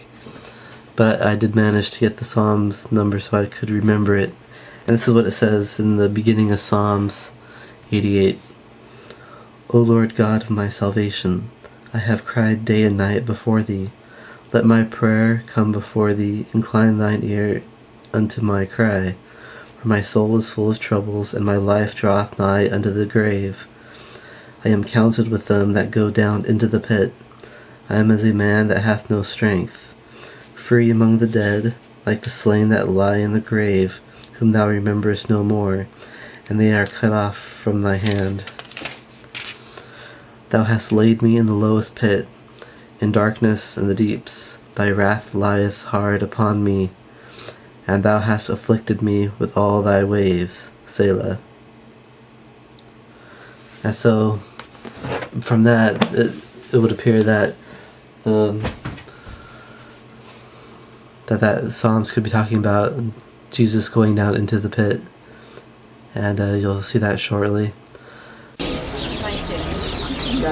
According to tradition, this is the place where Peter denied Jesus 3 times.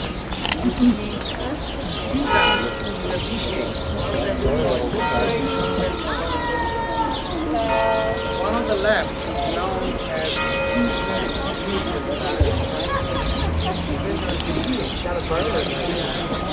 Old city from its southern end. If you had the chance to walk through Dung Gate, which leads you toward the Western Wall area, you visited the Western Wall tunnels. Tomorrow you are going. Now, before we continue, we mentioned that we know that from the gospel that Jesus was in prison, right? No. We know, we know from the gospel that mention the method of imprisonment. In other words, how was Jesus? Now there's a tradition here that when Jesus was taken to the high priest, he was kept in a dark pit and was lowered down by a rope, which is what this mosaic represents.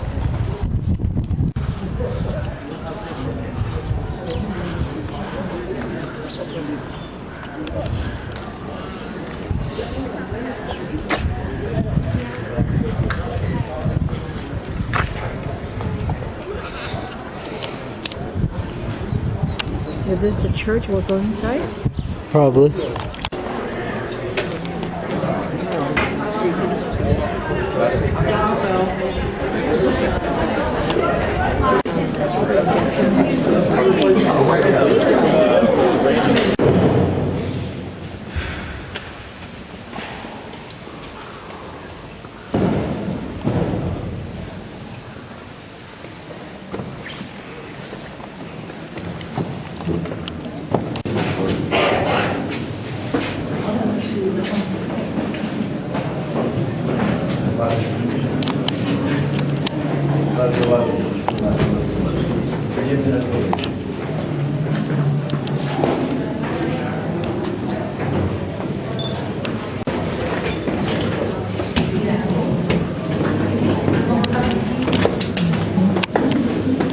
Look up on the ceiling there, Freddie. I was hoping to see it from the church.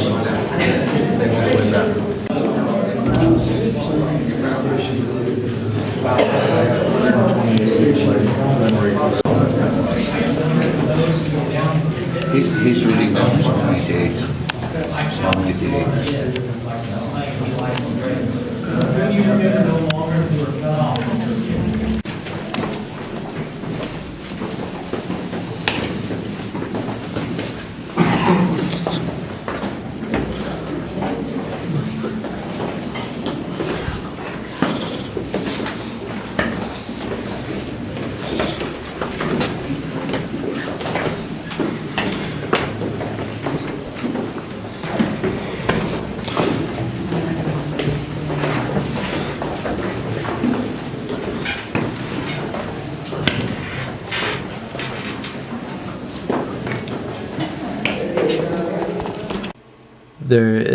There's these steps, and these are considered original steps, and that Jesus would have walked down these steps to go in order to be put down into the pit. And Peter could have also walked on these steps.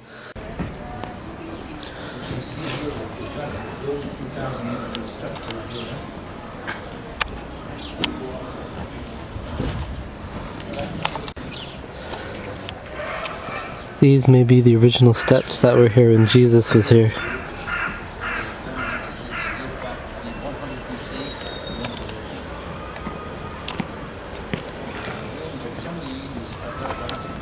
I'm going to sing Tehillim 113. Hallelujah, hallelujah, Avdei Adonai, hallelujah, Shem Adonai, Yehi Shem Adonai, Mevarach, Me'ata ve'ad olam, Mizrach Shemesh ad Meva'o, Mehulal, Shem Adonai, Ram al Kol Goyim, Adonai, Al Hashemayim Kivodo, Mik Adonai Eloheinu, Hamagbihi Lashavet, Hamashpili Lahot, Bishamayim Uva'aretz, Mikmi Me'aferdo, Me'eshpot, Yachim Mevion, Laho Shivim Nedavim, Nedavei Amo, Moshevi, Keret HaBayit, Ein Habanim Shemecha, Hallelujah. Now here is the traditional location where the Last Supper took place. There's a couple things to remember. In Jerusalem, the original Jerusalem that Jesus would have been at is actually 30 feet below your feet. What happened was that when the Muslims took over the city, they got tired of going up the hill to the mosques to pray, so 5 times a day. So they basically built a giant platform and built their own version of Jerusalem on that platform, and so the Jerusalem of today is 30 feet higher than the Jerusalem of Jesus' day. And some things have gone up through, like this, the site where of the traditional Last Supper is, it was a high building. It had 3 floors. The problem is that the second floor, where the Last Supper traditionally took place, has been removed. And so there's only 2 floors now. And so what you're really doing is that you're going up to the 3rd floor. But it doesn't really matter the exact location. What matters is that the event took place in the first place, and this is the airspace, basically, that the Last Supper took place, the final Passover of Jesus' life.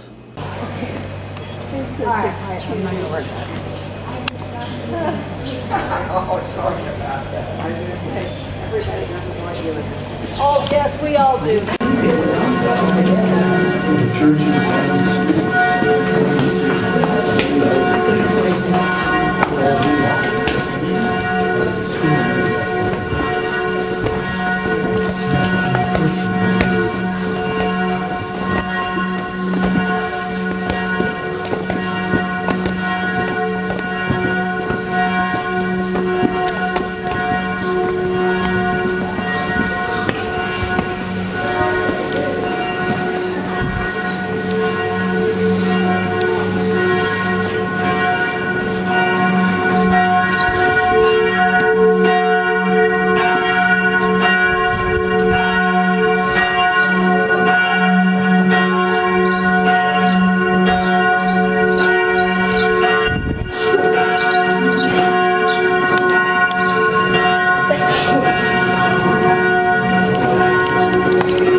I almost forgot, then I remembered that I wanted to talk about something. On the pillars inside the room of the Last Supper, the Christians have carved pelicans inside around the columns.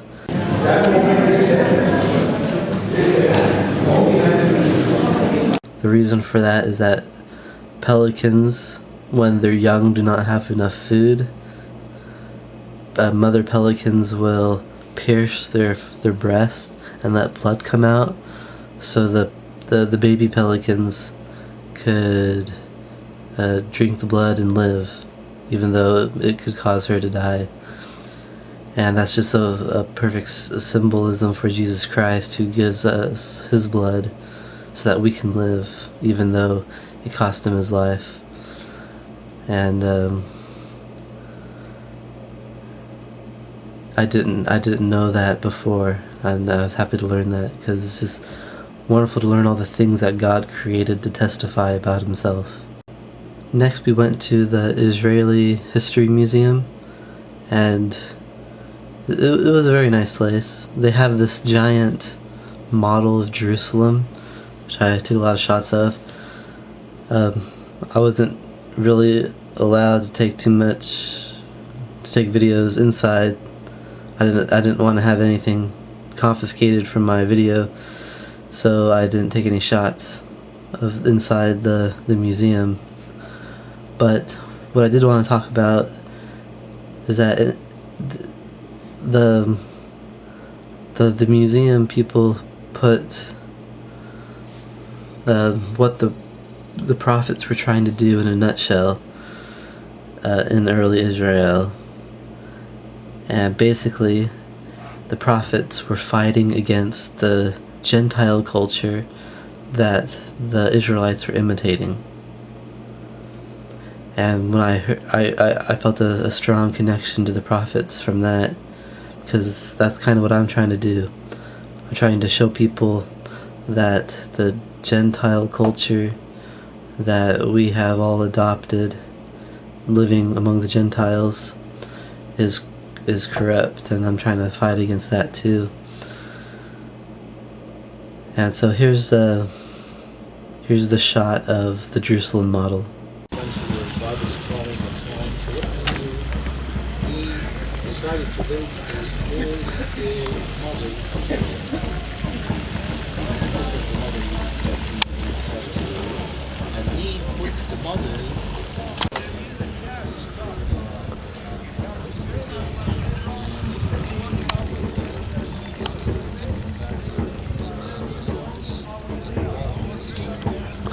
this, then where the people are standing, that's where the summit is. At the foot of the Mount of Olives, because the Mount of Olives goes like this. So where those people are standing, more or less is where the summit is.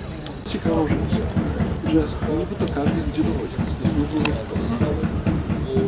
Każdy ma wolę, ale nigdy.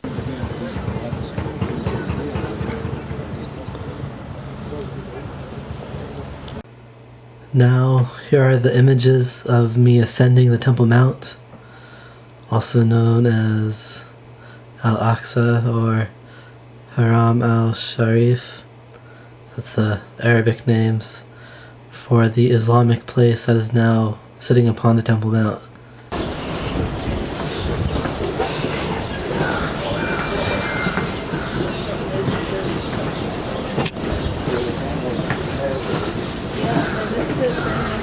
Okay, let's wait right up here and let everybody assemble. You can take some photos.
Good morning, everybody. Good morning. Assalamu alaikum.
John choosing to turn around and take the picture. John.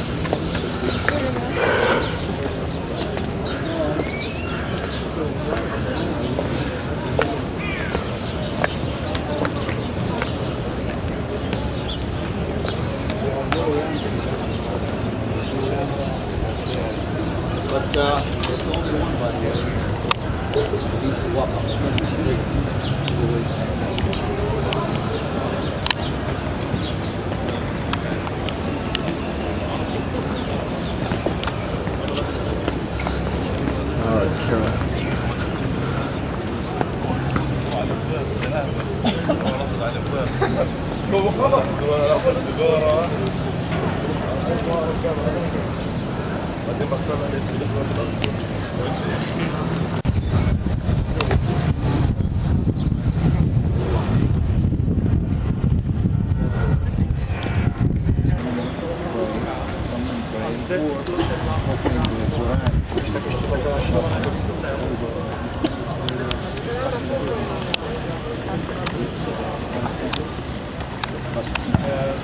Prosím vás, tady na té kávové hluze je...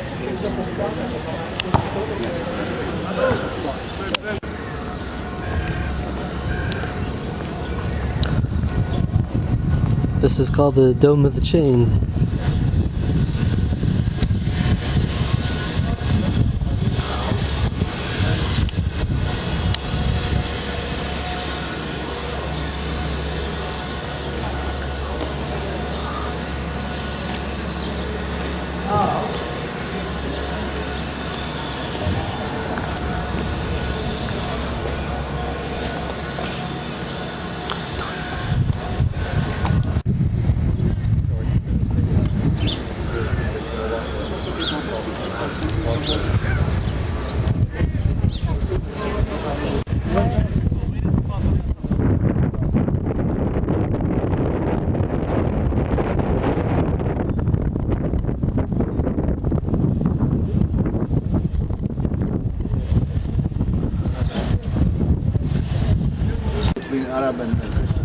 This is the Golden Gate.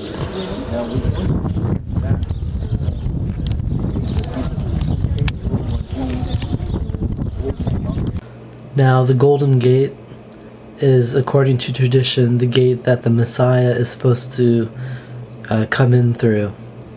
And for fear of that, the Muslims boarded up and sealed off the gate so that nobody could come through it.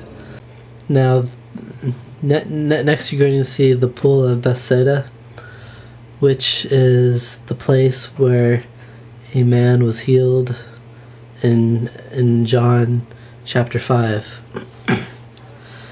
And there's much more to this story than is present in the Gospels. And here is the story. It talks about an angel troubling the water, but when we look at the earliest manuscripts of the Gospel of John, this section, the part about the angel troubling the waters is not mentioned in there. And it is most likely it was added in later on to explain the story. But here's the real story. The Pool of Bethsaida was a pagan temple, basically. And it was the site where a god of healing resided. And that means that this man, though he was a Jew, he was an idol worshiper. And what you would do is that you would bring an offering, and then you would sit inside this little, it's kind of like a cave. You sit inside the cave, and the priest or priestess would give you some type of drug that would cause you to hallucinate. And if you had a vision about the God coming to heal you, then that means that your offering was accepted. And you can move on to the next part. If your offering was not accepted, you'd have to come again with a new offering and take the drug again until you did have that vision. And then after you have that vision, you would go into the Pool of Bethsaida, and it would be like a ritual cleansing for the idol god. And then you were supposed to be healed, though I doubt there's any real healings taking place at that location. And so Jesus comes along, and he causes the man to be healed right away, showing that idol gods have no power. And so the whole thing about the angel troubling the water at this location is just nonsense. It's not in the original or more original manuscripts. And so I personally crossed that little section out of my scriptures. And now I understand that this place was actually an idol temple. And those who were coming to be healed were idol worshippers. So here is the Pool of Bethsaida, where Jesus showed that he has more power than idol gods.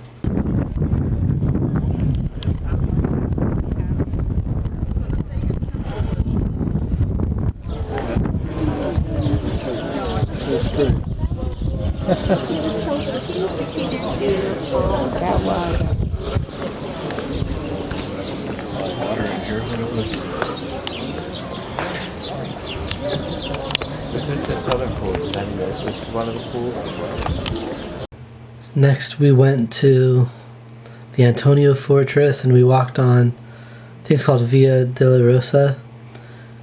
It is the supposed road that Jesus Christ would have carried the cross on his way to Golgotha.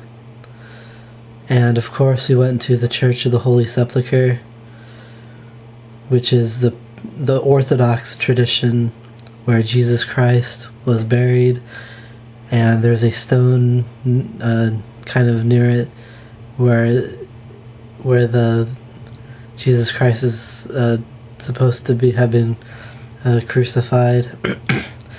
And I can tell you that as I stood in there, I had a very strong spiritual impression that this was not the place. And so I didn't really care too much about that location, but for the Orthodox traditions, this is the place. And it doesn't really matter where it took place, but what matters is that it did take place. And that's something that I know happened, that Jesus was crucified and that he rose again.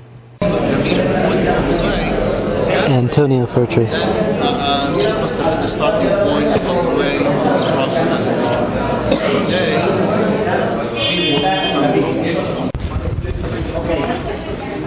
Via Dolorosa.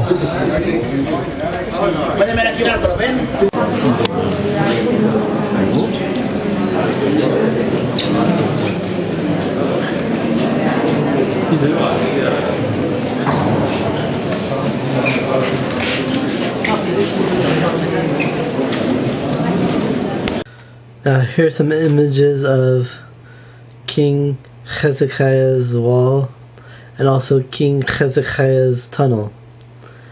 And I thought these were really cool. These are some sites from First Temple period. And so you have some original houses, an original wall, and this tunnel was made to bring water safely to Jerusalem during the event of a siege. And so I since all these shots are related, I put them together. Hezekiah's wall.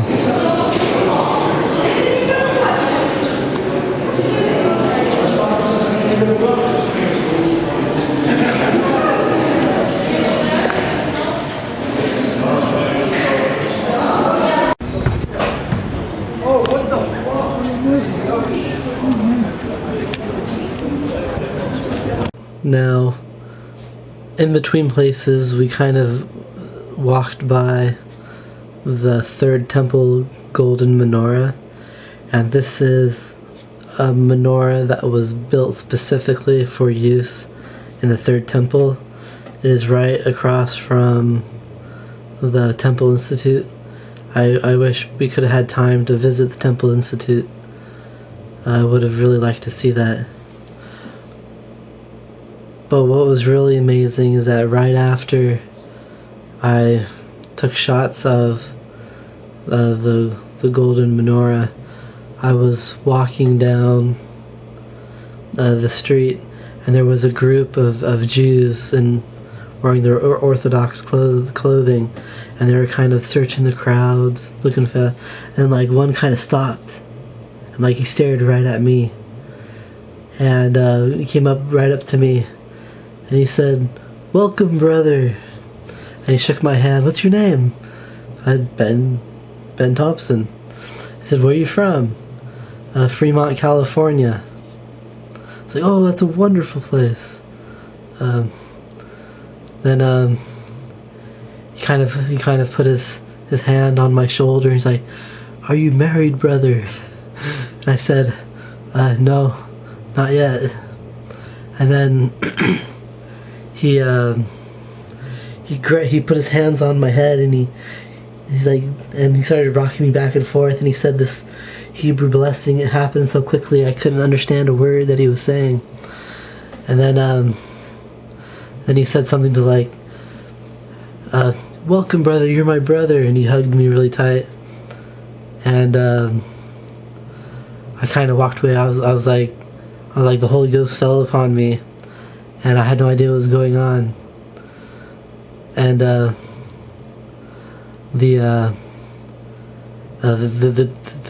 truth of the matter was that I was really depressed that day.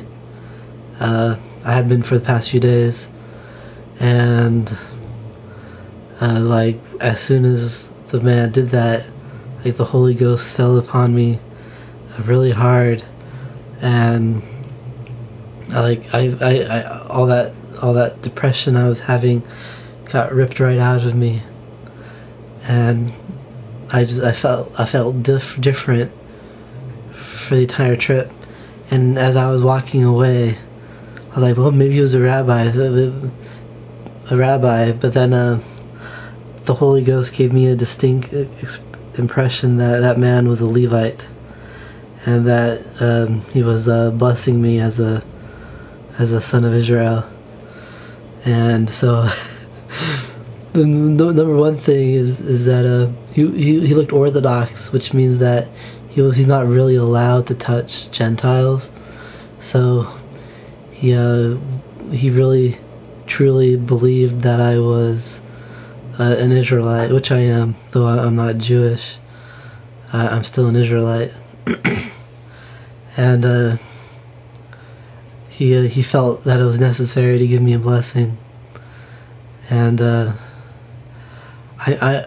may be one of the first Latter-day Saints from the tribe of Ephraim to receive a blessing from a Levite acting as a Levite. And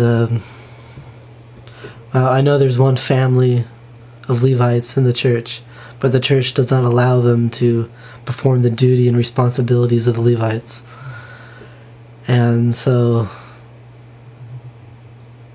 I don't know. It's just the thoughts that I had, but it was a really powerful experience to be blessed by a Levite. So here's just the random shot of the temple menorah for the third temple.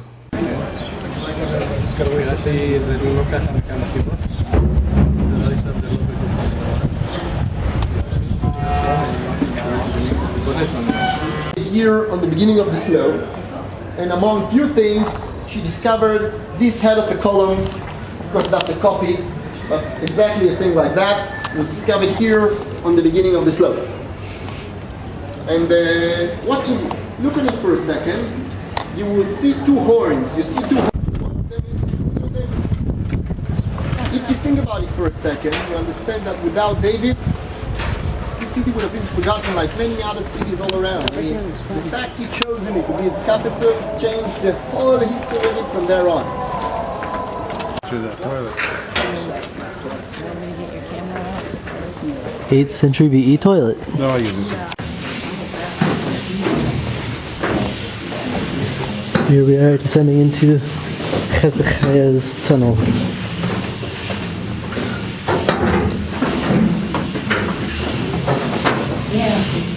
Diane, you need some help? Okay. Just a minute. You don't want to take my arm? No, I just don't want to look down then. Something in front of me now. Here, I'll get. It's the same with me, Dan. Okay. Ready? Okay, I'm ready to go. People who don't like heights. Yes. It's Steve, isn't it? You know, it's a Nervous? straight down. Ready? Watch your head here, Diane.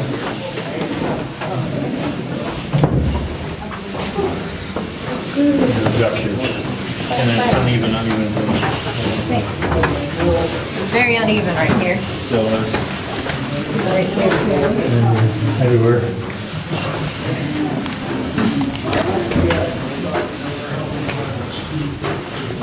I don't think I got it. Do you want to take another one? You know? Yeah, don't stick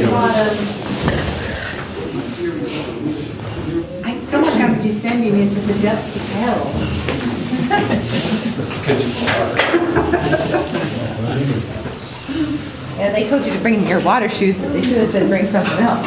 Bring my fire suit. Fire resistant suit. Should have trusted in the holy shoes like I did. Yeah, there you go.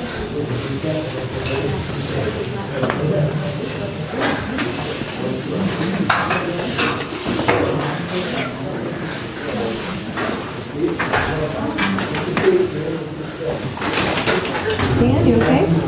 That was scary. What you see down there? The cave goes out like 30 meters down. 30 meters. How many times you done this, Ron? 6, 7. Yeah? Camp out right there. Campfire right there. Malachite? Probably. Adding stuff. Look, Dan, green. That's not fair, right? 7 minutes next, so.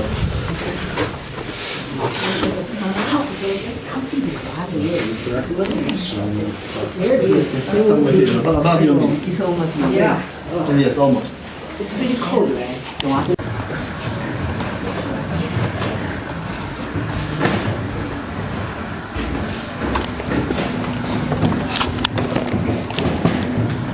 Okay, so while you're going down, you will see we're going down once again into the pool, where people draw water from. That's how The spring tower. Please do it. Please look.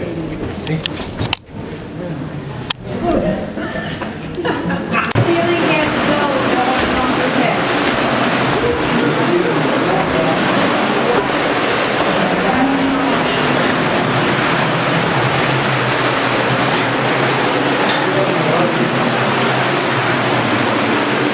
Here we go into the tunnel.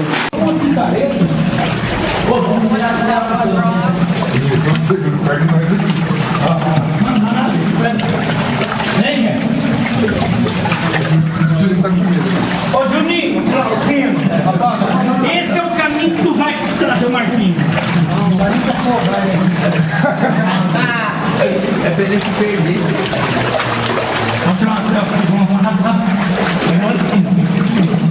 Deixa eu iluminar aqui, Juninho. Vou pegar a selfie. Ó, tem que aparecer, ó. Keep walking! Let's go! Let's go! Let's go! Como rei Davi, quero te tocar. Minha alma canta a ti, Senhor, em adoração.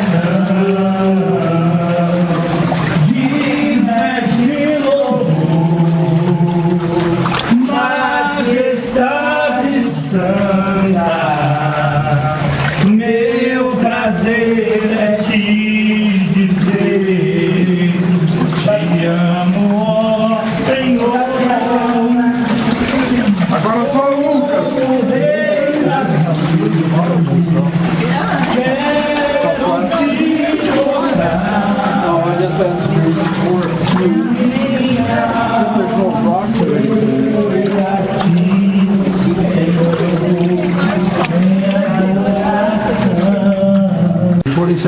Years ago, during the reign of King Zedekiah, was discovered. Okay. This is it. This is it, everybody. The inscription at the end of the tunnel.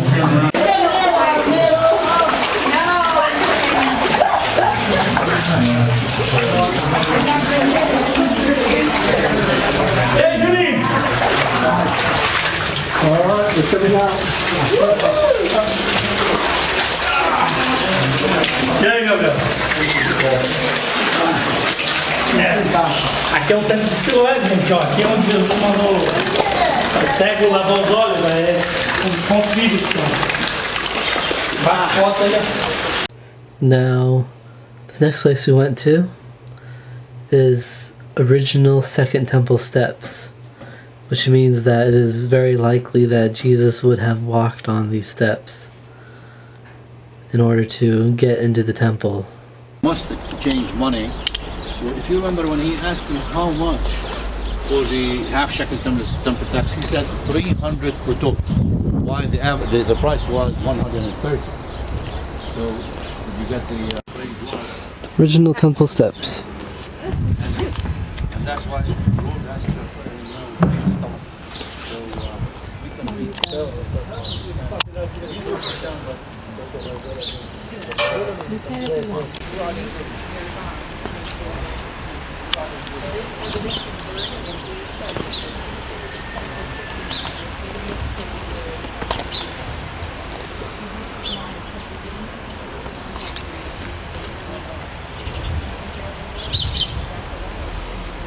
Next we went to Bethany, where the tomb of Lazarus is said to have been, and we don't know if this is the original place, but this is the traditional site where Jesus raised Lazarus from the dead. And the tomb itself has been altered. The original entrance is over a Muslim area, and so the earlier Christians asked if they could build a new entryway, and the Ottoman Empire said, go ahead.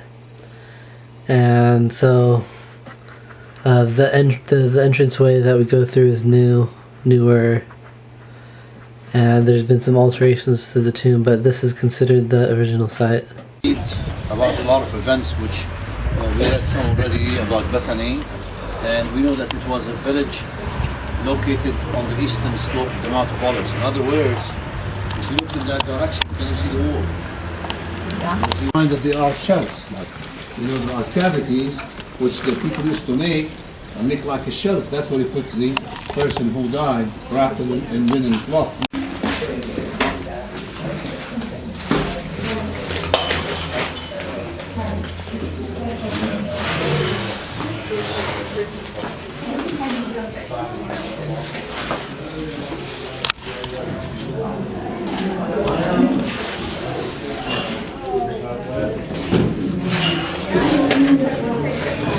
Now, this isn't the original entrance to Lazarus' tomb, but this is one created by Christians later on, because the original entrance is blocked. There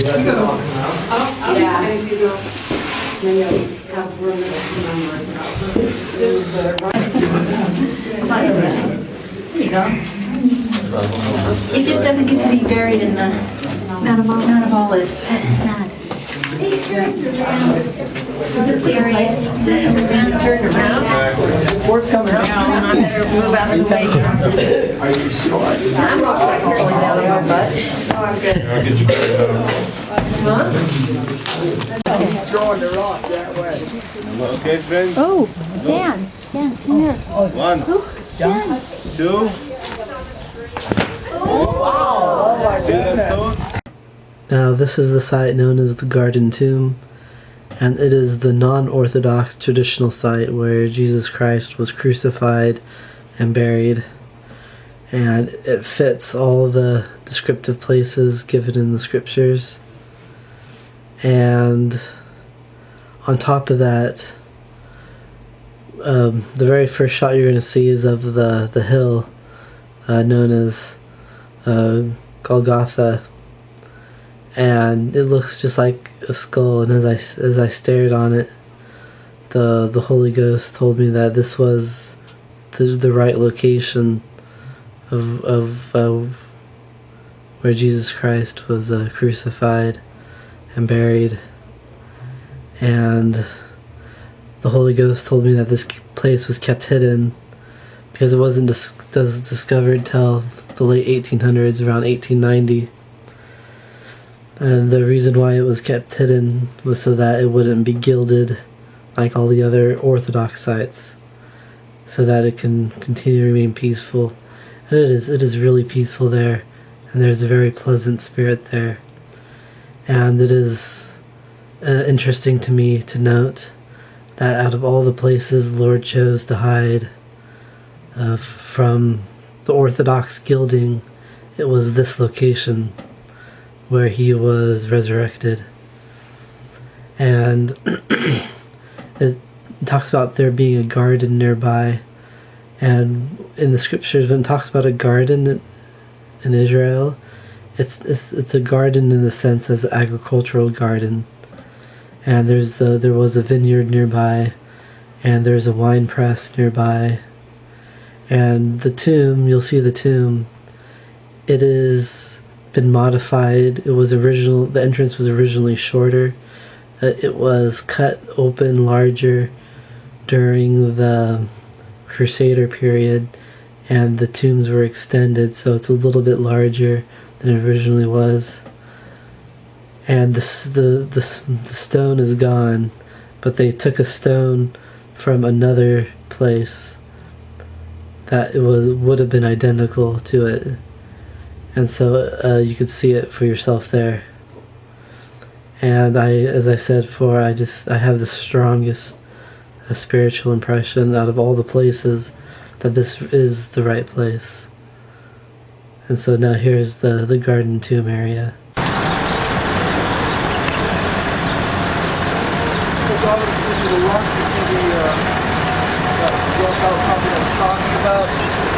Look to the right, you'll see the walls of the old city. And it's just underneath the walls, you can see that there are the remains of an ancient stone quarry. Also this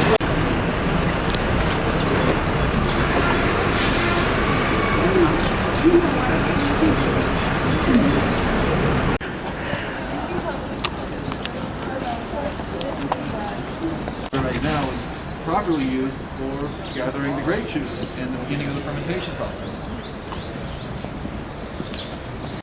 One change that I'd like to emphasize is the fact that the pagan entrance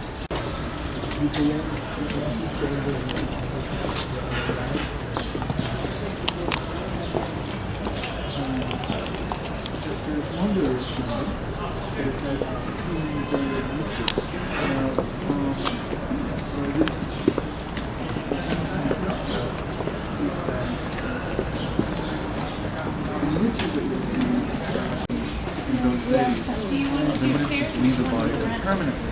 We wait for the flesh to decay that we would be seeing.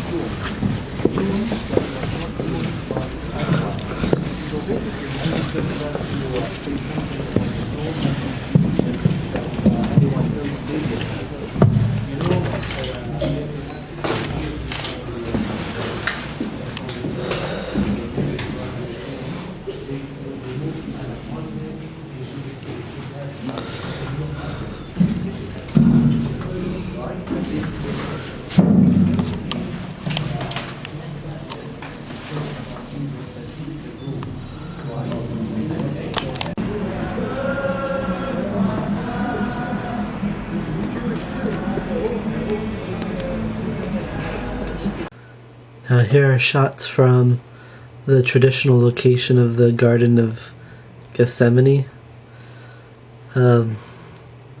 So the feelings I got here, it was kind of both ways. I couldn't really tell whether this was the location or not.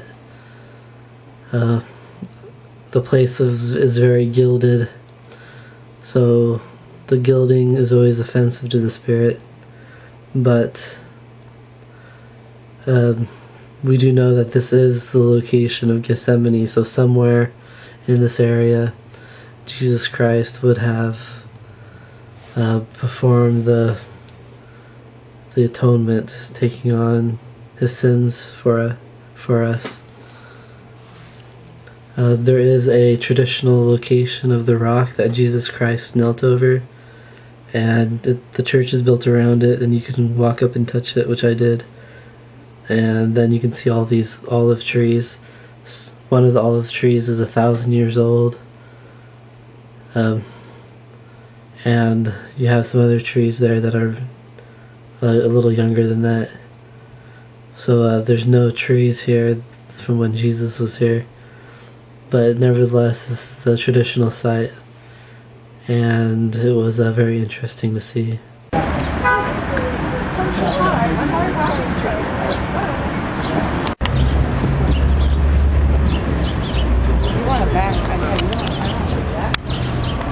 Here we go. Doing all those tricks.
It wasn't good.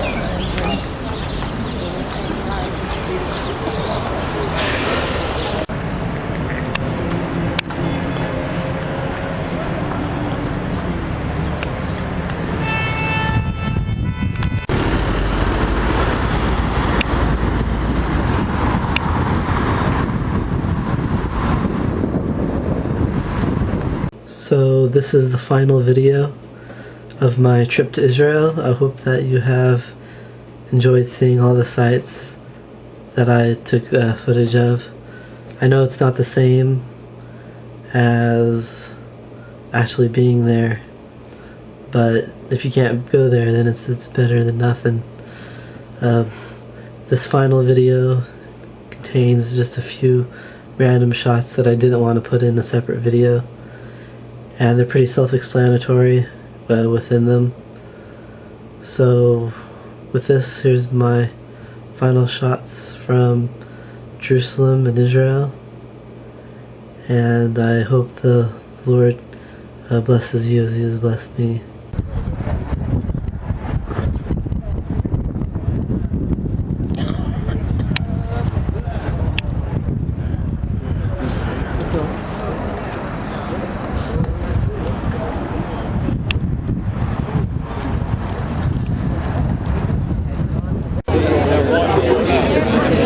Inside the citadel of David.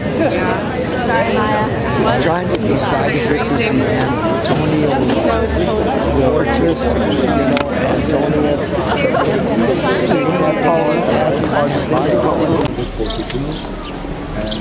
Antonia, Zion's Gate. By the name of Sulaiman the Magnificent. What a magnificent.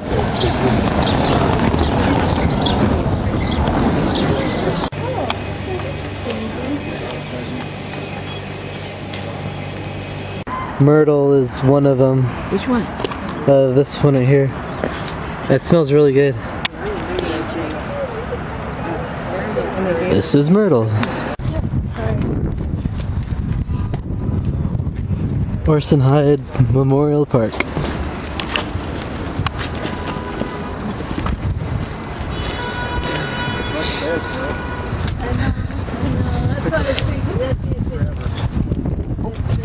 I had momentum. Grab it. I know, I noticed that.